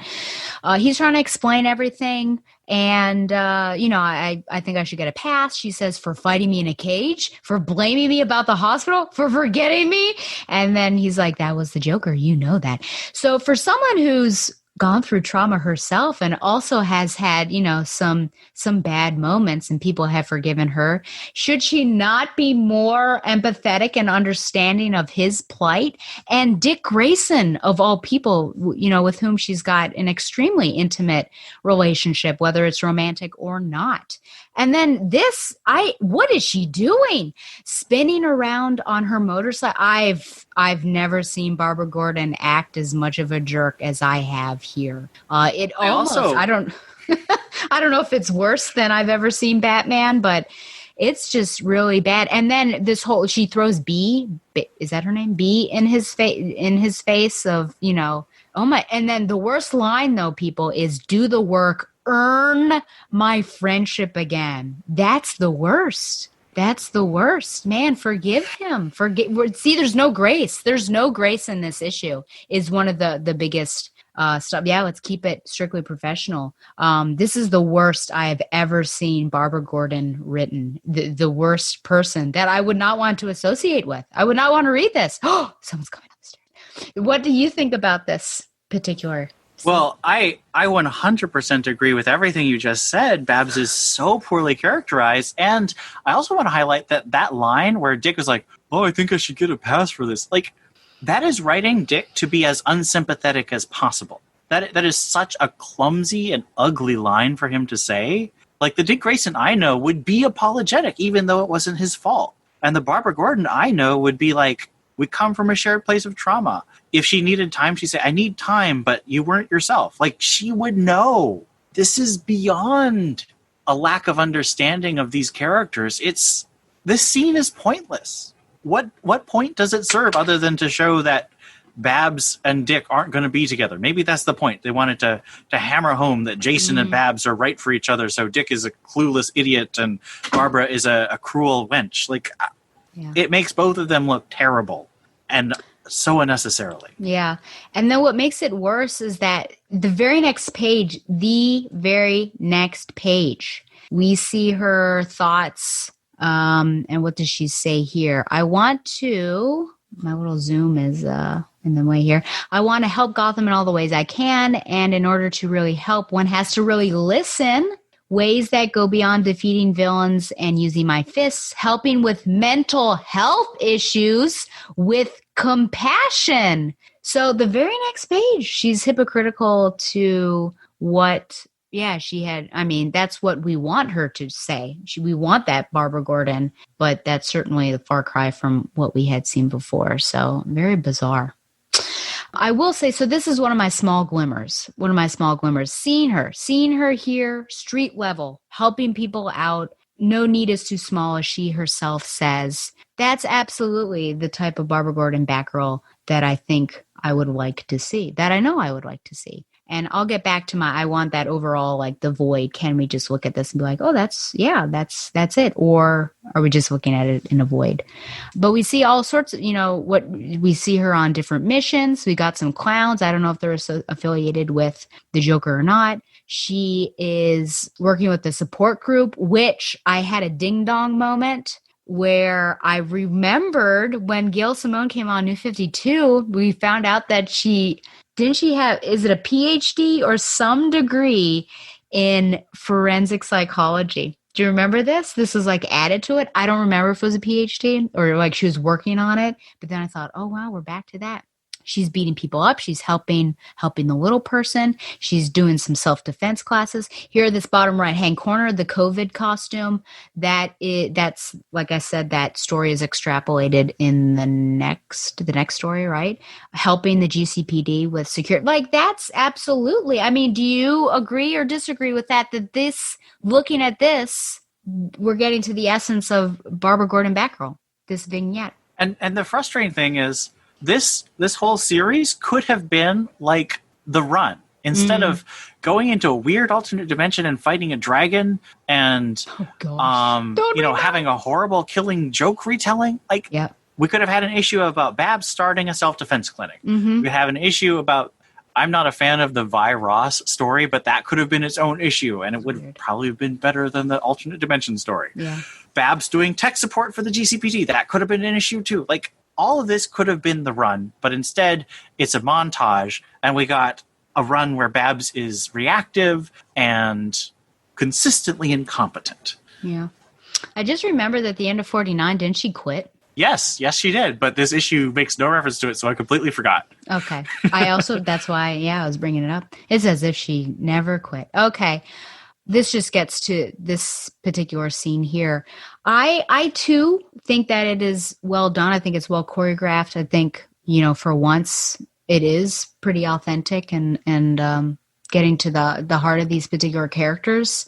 Though, if this had happened, I would like it for it to have been the one and only time. But I feel like we've been repetitively doing these have a come to Jesus heart to heart sort of moment between these two characters that it's just so much. It's been too much. So had it been once, I think it would have been great, but they saved the last one for like the third time, and that's issue 50. Well, and here's a frustrating thing. I think this is a good scene, but I'm frustrated with the motivation that I feel like Babs has been in a place for quite a while where she could apologize to him, and I don't like that it's motivated by romantic feelings. Like, I feel like Babs should have felt like the right time was when she saw him, working for Alejo and trying to make the city a better place in a legitimate way. Mm-hmm. So even in the good stuff, Castellucci has structured it in a frustrating way. Yeah. And I think it was this one that I was talking about, that she felt like she could change herself for Jason and for the city. And I can see it, I think, for Gotham, changing your tactics, morphing to whatever the need of the city is. But to do that for a guy, I think sends a bad message. So I do have an issue with that. We do get, this romantic scene, of course. So they're giving it a real go. I don't know what that's going to look like in Batman, to be honest. I guess we'll find out. So Alejo, she's still working there. She should have been fired, honestly. But this is actually a character that I felt like, because this is just issue 50, so we can say it, I feel like there are so many loose threads. She seemed to have a good mission, and now it got jumbled up. I don't know, somehow. Like, it seemed like she had a positive mission, and then there was something sort of fishy going on. I think this was all in Margaret Scott, but nothing was really fleshed out, and then we kind of lost track of her, and now we're just ending. I mean, I guess she's coming back to her initial mission, but Do you feel like this character, was there any positive bright spot for you with Alejo, or did we reach anything? Was she compelling to you? Do you feel like there were aspects that we should have explored but weren't explored? Alejo didn't do much for me as a character because I don't think she ever was real enough to the writers. I know it's a comic, and that scenes where you focus, where you explain just how much of a politician's life is fundraising. Like this comment about the cops are having a deal and it's $1,000 a plate. 50% of an elected politician's time is spent trying to raise money. It is required. I don't like that, but all politicians do it. It doesn't matter what party you are. You have to raise money because if you don't, you won't be able to continue trying to make legislative changes. So treating fundraising like a dirty thing when it is quite literally mandatory just shows how shallow the understanding of politics is in this comic. And so that's what I mean about Alejo not feeling real. They don't give her the real dilemmas. They give her these fake dilemmas where there's a clear right choice. That's not how politics works. Mm-hmm. That's not how you make a politician interesting. Like, I think that The West Wing is an overly idealized portrayal of politicians, but even that shows that there is no just one right answer. This comic always portrays Alejo as having the right answer, and there's no difficulty in finding it except for this manufactured difficulty that, oh, she's lost her way. No, she has responsibility. She has things she has to do as a politician, and portraying that as if it's bad and all she needs to do is kick back and hang with the people, that's not what a politician does. That's not how a politician actually makes changes. Yeah. And I just wonder when she got off track on her initial mission, because it seems like she was going to be good for the city, and then it just took a turn. Well, I think Castellucci's been seeding in elements when Alejo's been there, but as I said, it's these false dilemmas where there's always the right choice, so it doesn't feel real. So, yeah. And I think there was a potential for Barbara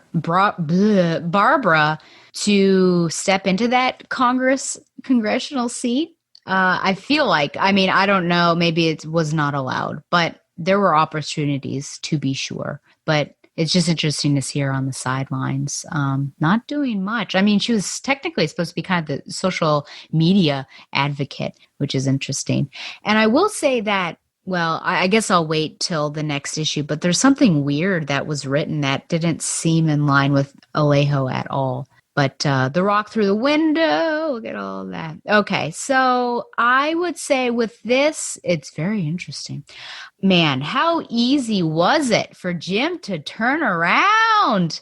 And then I say James Gordon character assassination was his entire run, I would say, of Batgirl.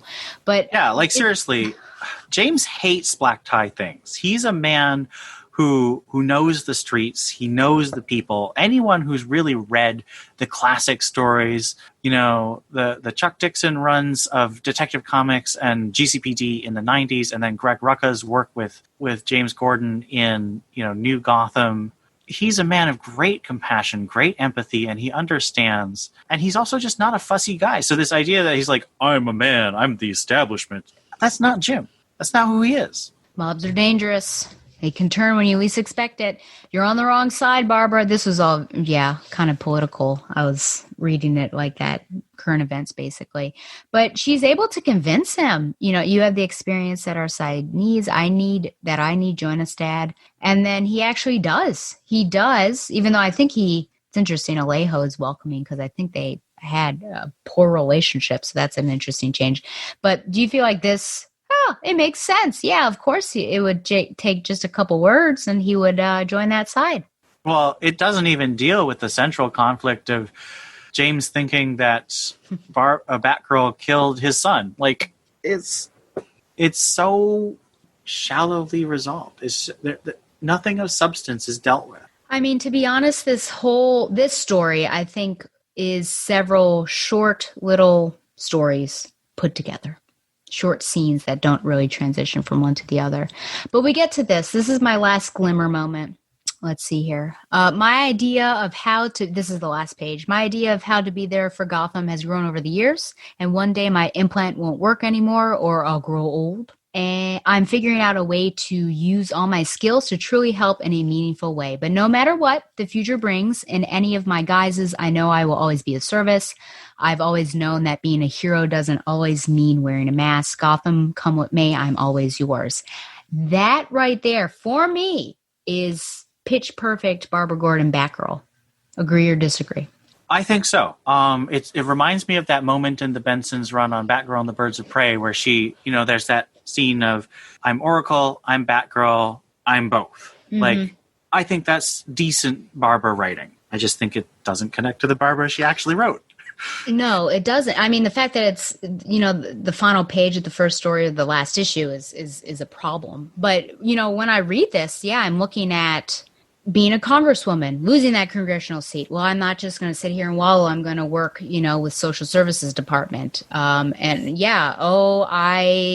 no longer have the use of my legs. I'm not going to sit here and wallow in that. I'm going to be Oracle. Like, that's exactly what I felt like with reading this. But it's hard because this is where the void question comes into. I was sort of thinking about that, because can we just look at this scene and be like, this is great? Or is it just, it's hard to do that because of this entire run of the rest of this issue? Can you not look at this and be like, yeah, this is great, without thinking about the rest of what's been going on? It's just such a disappointment. Yeah. I was really hoping that I could buy this comic and have like a nice capper to a run that otherwise I thought was disappointing. Yeah. And I couldn't. This isn't a comic I'd be happy to have in my collection. Yeah. And we'll talk about her legacy at the end for sure. We're going to rate the whole issue, so we won't do that. I'll probably ask you how each of the stories rank in order. We're not going to go page by page and stay centered. I just really wanted to do that with the first story. But as much as I disliked the first story, I have some real issues with her characterization here. The different personas, she feels like she needs to modify herself given the situations. Dick is saying very strange things to her. Stay back, Batgirl. I'd die if anything happened to you. All of a sudden, she is working with the JSA JLA, where there wasn't any rumbling of that before. I would have liked to have known that.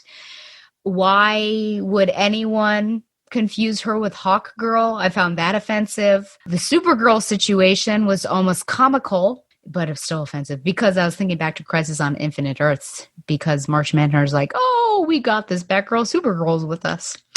In what world is Supergirl a substitute for Batgirl? They have completely different skill sets. Yeah, that's nonsensical.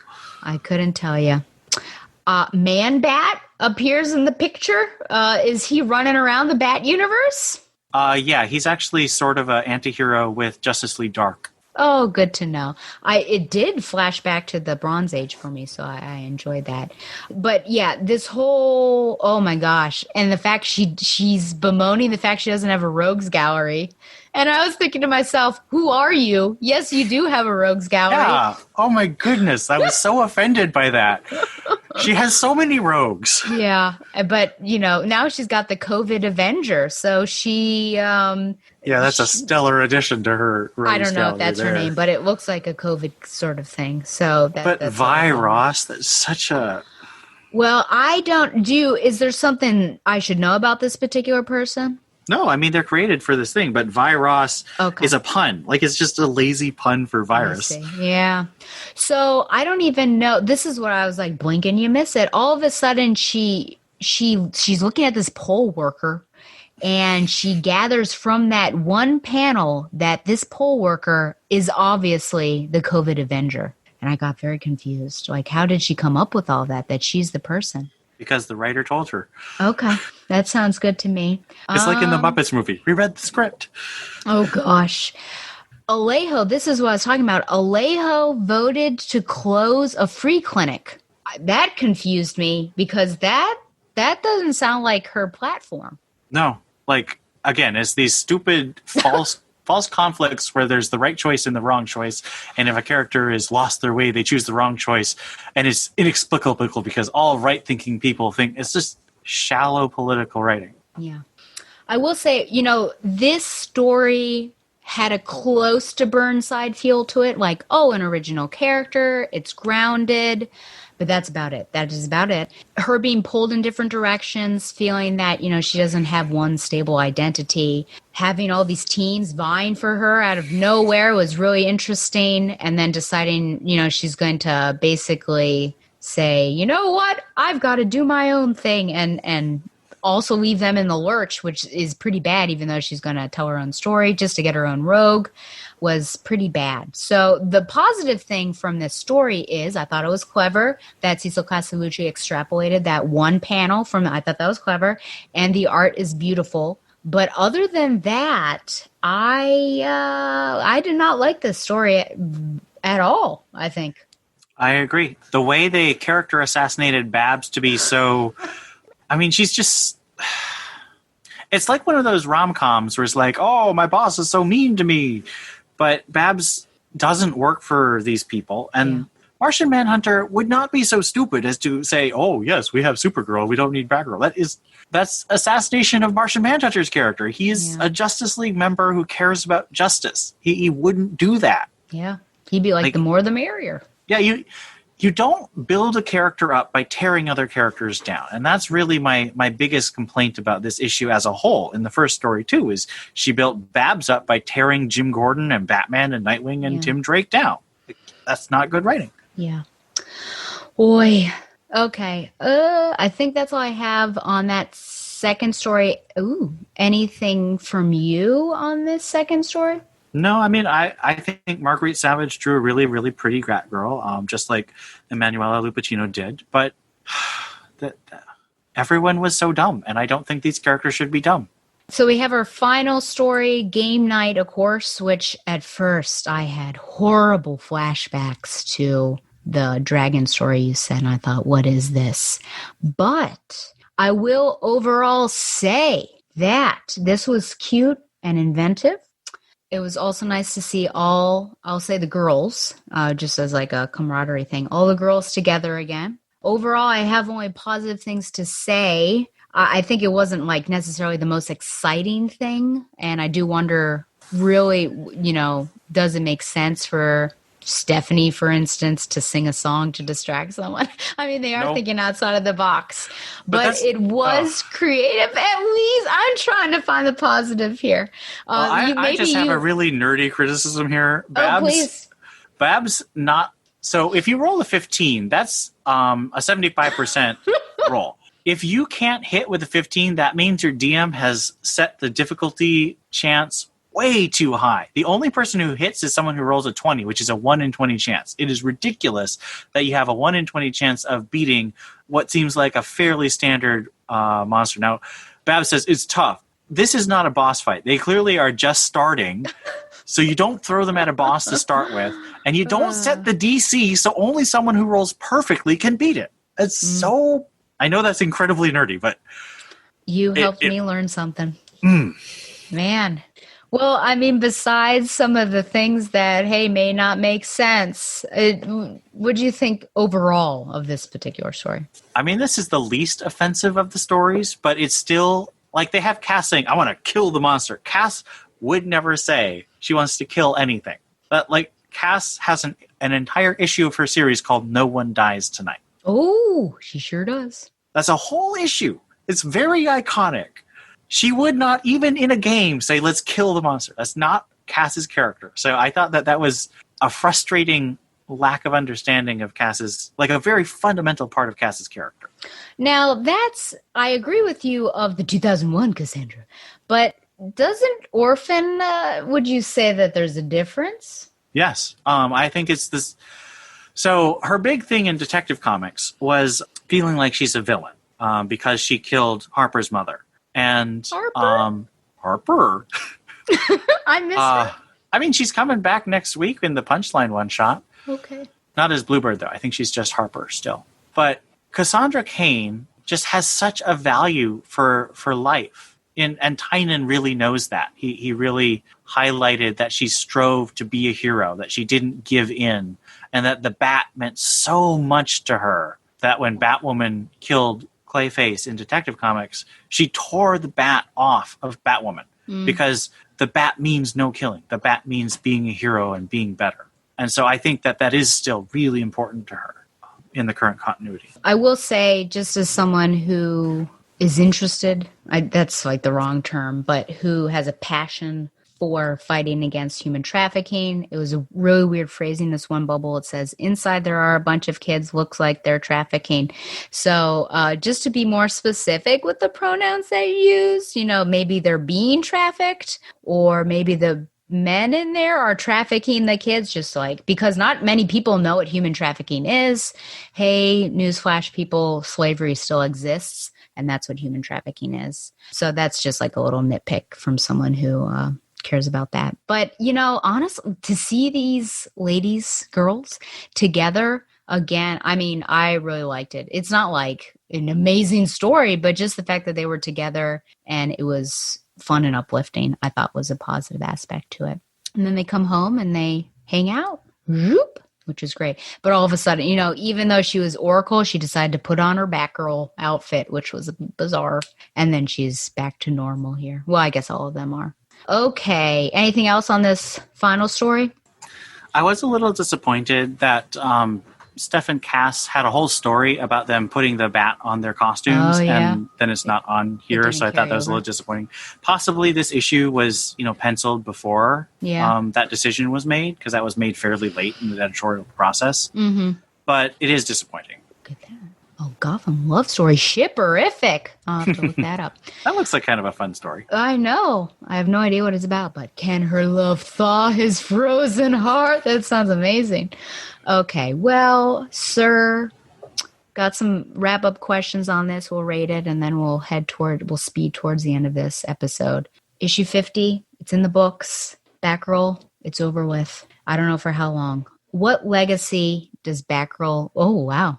What legacy does Batgirl leave behind?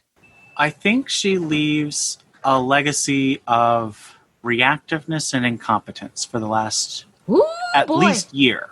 Okay. Reactive. Wow. And who are these people? Can you say guest starring blank and blank? Like this person?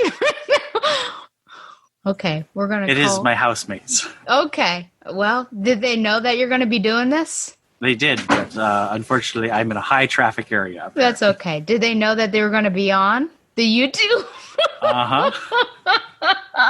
Sorry. Okay. Well, guest starring Anonymous 1 and Anonymous 2. Thank you for joining us. Okay. Oh boy. Yeah. What legacy does she leave behind? I think, let's look at this with new reader eyes and also veteran eyes. So veteran eyes, I think she leaves behind a legacy of constantly trying to restart her life and not necessarily understanding who she is deep down, I would say. Just a confused Batgirl. Did you use that word? That is the most positive way I could say what I said. I still stand by reactive and incompetent. Reactive and incompetent, yeah. New reader eyes. I wonder about this. Maybe someone who does fail. Like maybe she's the most human Batgirl that there's been. Like really human, flawed, and is just constantly trying to reshape herself and be better. Maybe that's the new reader eye. I don't know. It'd be interesting to talk to the gentleman who had been doing the reviews to see what he would say. But they're disparate runs. So it started with Hope Larson, and that was all about let me globetrot around Eastern Asia, or just Asia, I suppose. Oh, I think it was Eastern Asia. And learn new things and understand myself. And then Margaret Scott was let me better understand myself and also lose everything that I had before with Gordon Clean Energy and Frankie, who's that? Alicia, who's that? And then with this run, I guess it was trying to understand herself and pushing people away. Interesting. That's if I were to analyze that. So it's yeah. Hooey. Yeah, I don't know. But Batman 100, that's a powerful image of her taking off her mask and stepping up and being Oracle. I just want her to be a strong character again. She's just so wishy-washy. And that's really what I mean by reactive. She doesn't make plans. She has stuff happen to her, and then she reacts to the stuff that happens to her. The Oracle and the Barbara Gordon that I know, like Batgirl Year One, still my favorite Barbara Gordon Batgirl story. I love Birds of Prey better for the Oracle stuff, but for Batgirl Year One is my favorite. Mm-hmm. And she's constantly making plans. She does have to improvise and change on the fly, but she has plans. She does research. She's not just responding to things. Mm-hmm.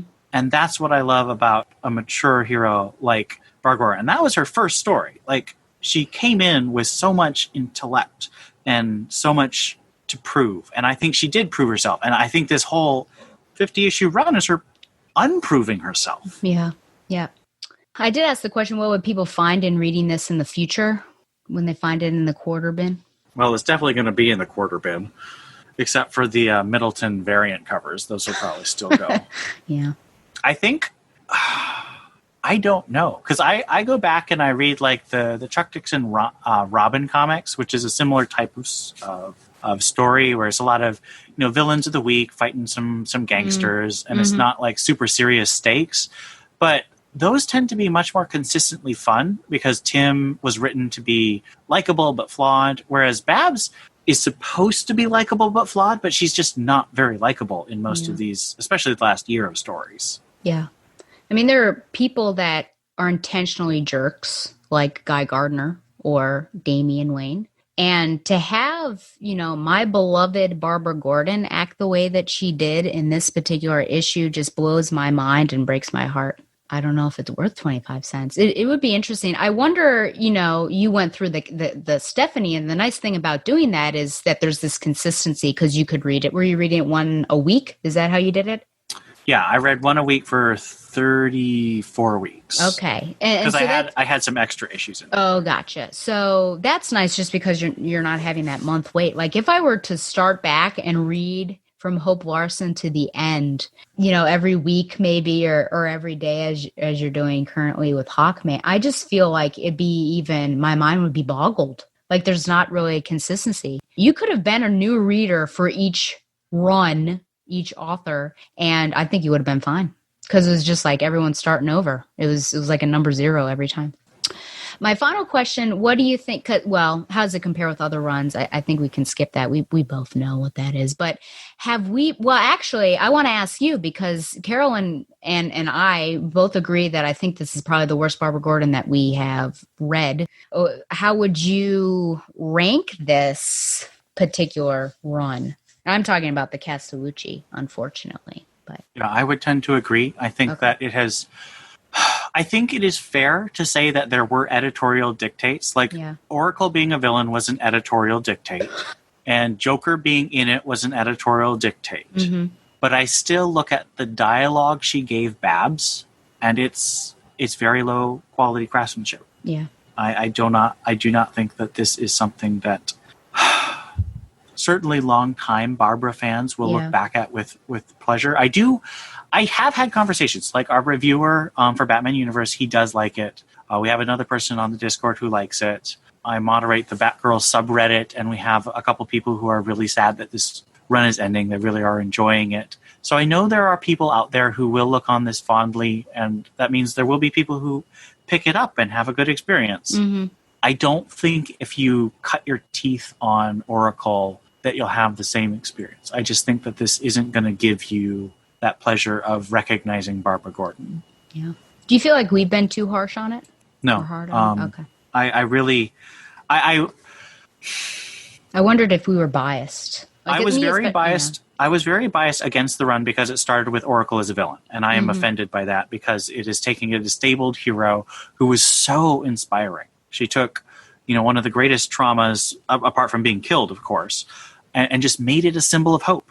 Like she is almost, I would say, Batman level in terms of the level of inspiration I get from her story. So that did bias me against the run to start with. But I wanted to see Jason done well. So I would give Jason a lot of extra credit in every issue he was in. And I tried to see, because I really like Jason, as we saw in this Birds of Prey issue we covered today. And I wanted to see a chance for him to come back to that, seasoned private eye good guy. And I wanted the Joker War stuff to tie in well because I was enjoying the Joker War crossover. So I really did try every time to see if I could, maybe this will be the issue I like. Maybe this will be the issue I like. And especially for this last one, because this is the last chance. There's no more chances for you to get me to like an issue of Batgirl after this one. Yeah. So I really wanted to see this one and like it, and I couldn't. So I feel like I've been as fair as I can be. Yeah. And it's still such a letdown. Yeah. My vow during Hope Larson was, if they're taken from the boss lady, if have something, or how would you change it, if there's a suggestion. So don't just critique, but suggest an alternative too. And I may have fallen away from that. I feel like my criticisms were well-founded, but I do recognize that I'm so utterly biased. And, I have this long history with Barbara. So I feel like I know her as well as I know myself. So that's kind of where I'm coming from. So that's why I was astounded when I was seeing these high ratings on the Batman universe. And I thought, well, maybe I really am biased because I'm this veteran reader. And so new readers enjoy it. And I feel like as someone who loves the Batman and Robin film and believes it to be the best Batman film, I feel like anyone can have a dissenting opinion from my own. I'm not going to say I'm right. Okie dokie. Well, I think it's time to rate it. What would you give this out of 10 bats, the final issue? I really want to give it a 1. Ooh. I think I'm going to bump it up to 3 because the art was very good and the apology scene was well done, but it is a bad comic. I'm so disappointed because I wanted this to be better, to at least end the run on a positive note, and it ended on a worse note for me. Yeah.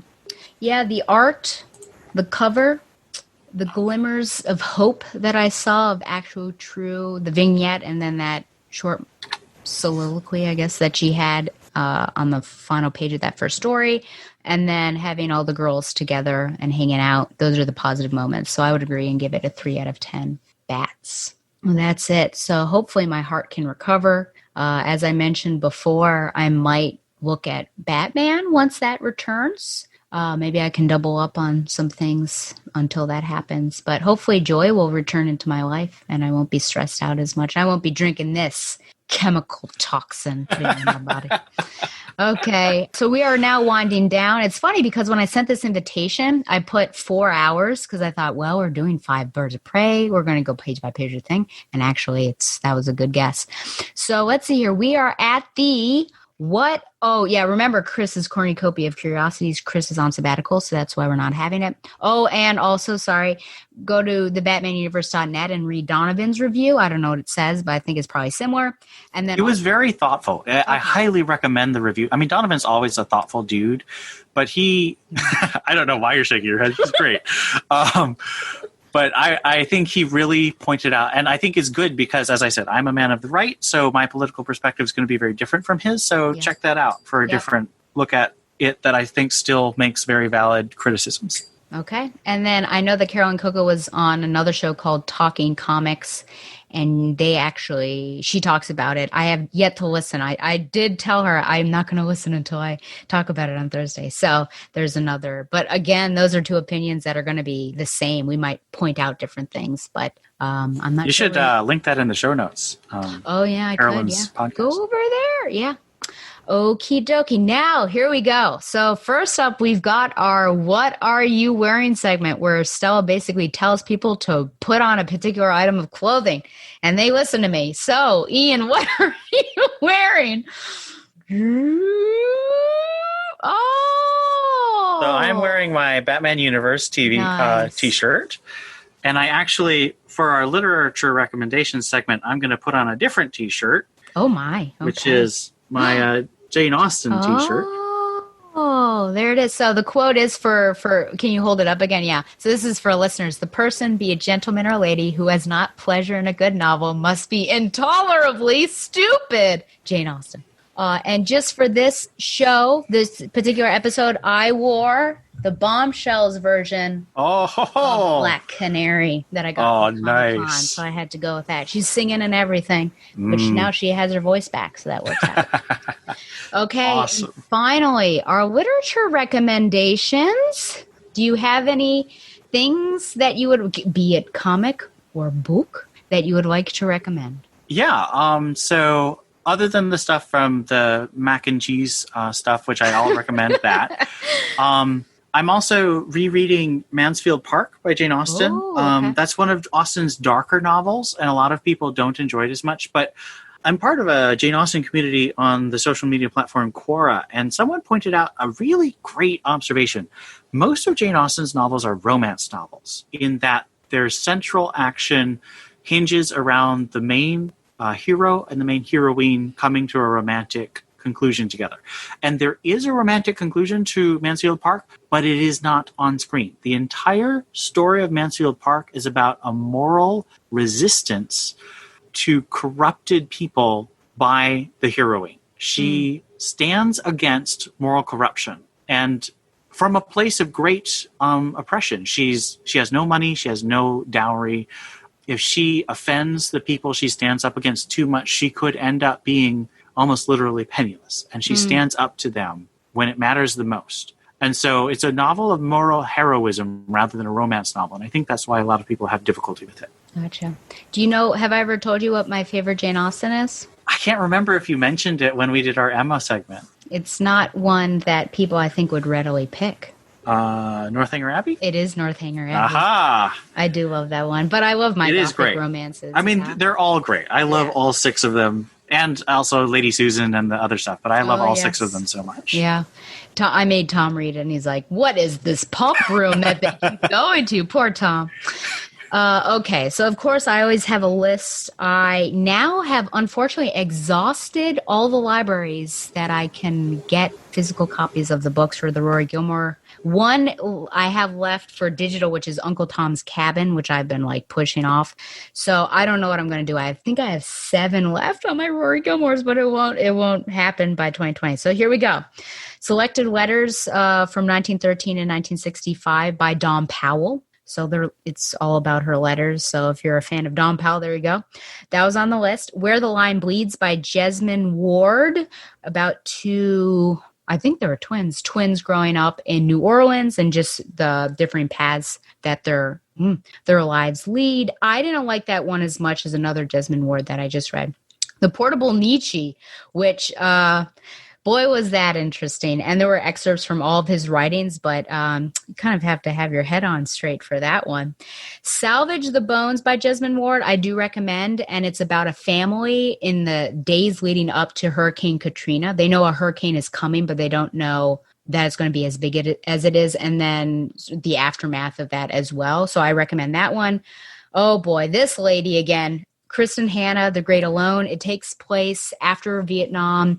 This family goes up to Alaska, and he's a Vietnam War vet, and he's been affected negatively by the war, and he's actually abusive. So you have that whole domestic abuse aspect going on, and then getting used to the wilderness and all that. I recommend it, both Chris and Hannah. You know your heart's going to be ripped to shreds, so just be aware.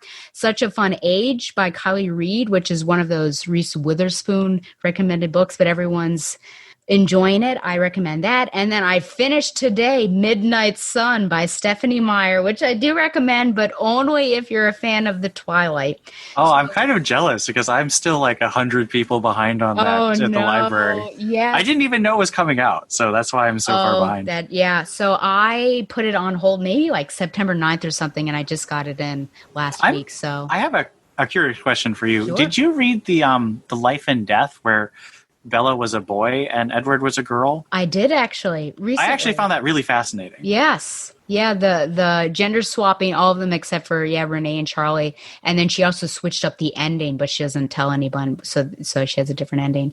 But for people who aren't in the know, and it's funny because Tom texted me today a screenshot of, if you're on Goodreads, often with your friends, it'll pop up what they're reading. And so it showed that I was reading it. And he took a screenshot and he texted it to me and said, "Really?" I said, "Yep, I'm finishing it up now." But it is basically Twilight, so book 1, but it's in Edward's perspective. And it's been years since she started. I was in college, maybe my second year when she was working on it. And then, if I recall correctly, what she had been working on leaked. And then she was just like you did it to yourself. I'm not going to write any more of it. And then she came back and finished it up. If I remember correctly, kind of one of those things like you did it to yourselves. Now you're getting punished. But I thought it was pretty good. It was also nostalgic. It was huge. It's over 650 pages. So I'm like standing there reading. People come up to me and like, it looks like you're about to preach. I heard that several times because there's so many people that pass by me. And then I had to explain what it was, and you kind of feel a bit sheepish, like, oh, remember Twilight? Well, so I'll have to get my literature cred back starting tomorrow with another book. But those are the ones, oh, man, lots of reading. Okay, Ian, we've made it. We made it to the end 4 hours later. We did have a break, though, so maybe it'll be less. Ian, number one, thank you so much for coming on here and doing this with me. Thank you for being patiently waiting for us to do that Birds of Prey arc and also going through Batgirl 50 with me. Well, I will say that Birds of Prey was worth waiting for. I love that arc, and it was great to go through it with you. And if I had to suffer through Batgirl 50, there's no one else I'd rather do it with. Oh, thank you. That means a lot. Can you tell listeners and viewers where they can find and support you? Yeah, so I am currently hosting the Batman Universe comic podcast on the batmanuniverse.net. I have awesome co-hosts Steph and Theo. I'm on Twitter at IBM Miller, and I mostly tweet about comics there. Sometimes I tweet about politics, but I try not to do too much because I'd rather not fight. I have my opinions, but I think Twitter is a better place to connect rather than fight. If only the rest of the world thought that. I know, it's tricky. I'm also on Discord, on the batmanuniverse.net's Discord, and just hit me up on a DM there. My username is Wedge, like Wedge Antilles, because I'm a old school X-Wing Starfighter fan. So that's probably where you can find me best for Batman-related needs. So since you mentioned the X-Fighters, have you read that series of novels? Yeah. Okay. Is it? So people recommend it. Both Carol and I think has recommended it, as well as Shag. And there are a number of them. And it also seems like, am I just going to be worrying about fighter pilots this entire time? Is it worthwhile? It is absolutely worthwhile. Okay. The thing about the X-Wing books is that they were video game tie-ins. Mm-hmm. So there was an X-Wing computer game, and they were licensed to write these novels, but the writers took it seriously. So all of them have very rich characters and very rich moral dilemmas. So it's not quite the same black and white that the Star Wars movies are. It really delves into the consequences of making certain military and strategic decisions, and also people who have to switch sides and what that means for them psychologically and morally. So it's very much novels of characters, as well as having some fun space action stuff. Okay. So maybe I will give it a shot now that I'm out of Rory Gilmore's books. Oh, boy. Okay, so now I'm going to wrap up. So you've missed it, but you can still go on YouTube and check out my Halloween commentary. That's only on YouTube on the Justice League Animated Series Season 2 episode Just a Dream. Wait, Only a Dream. I think it's Only a Dream. So hopefully it worked out. I guess I'll find out tomorrow. Also, only on YouTube, later in November, it's going to be Donovan and I reviewing Batgirl 19 and 20 from 2001. And the reason why I'm doing this is because I got myself into a pickle with 200 and the issues I was doing, and I didn't want to mess up the numbering, but I couldn't do things out of order necessarily. So Donovan said you should probably do 19 and 20 before you do such and such. So that's why we're doing it. So that's YouTube only as well. And then in December, the 200th episode / the 11th anniversary, which is huge. Got one guest down, already recorded. Another one's penciled in, and I'm still trying really hard for the 3rd / 4th guest. I'm hoping. Remember, you can send any questions or comments to batgirltheoracle@gmail.com. Also find the show on Google Play, Stitcher, and now Amazon, basically any place you can get podcasts. Like the show on Facebook or follow it on Twitter @BatgirlTheOracle. And subscribe to the show on YouTube for an uncut version. Follow the Batman Universe on Facebook and Twitter, and support the Batman Universe by subscribing to Patreon. Once again, thanks to Mile High Comics for sponsoring Batgirl the Oracle, the Barbara Gordon podcast. And until next time, Lie on, Babs lovers.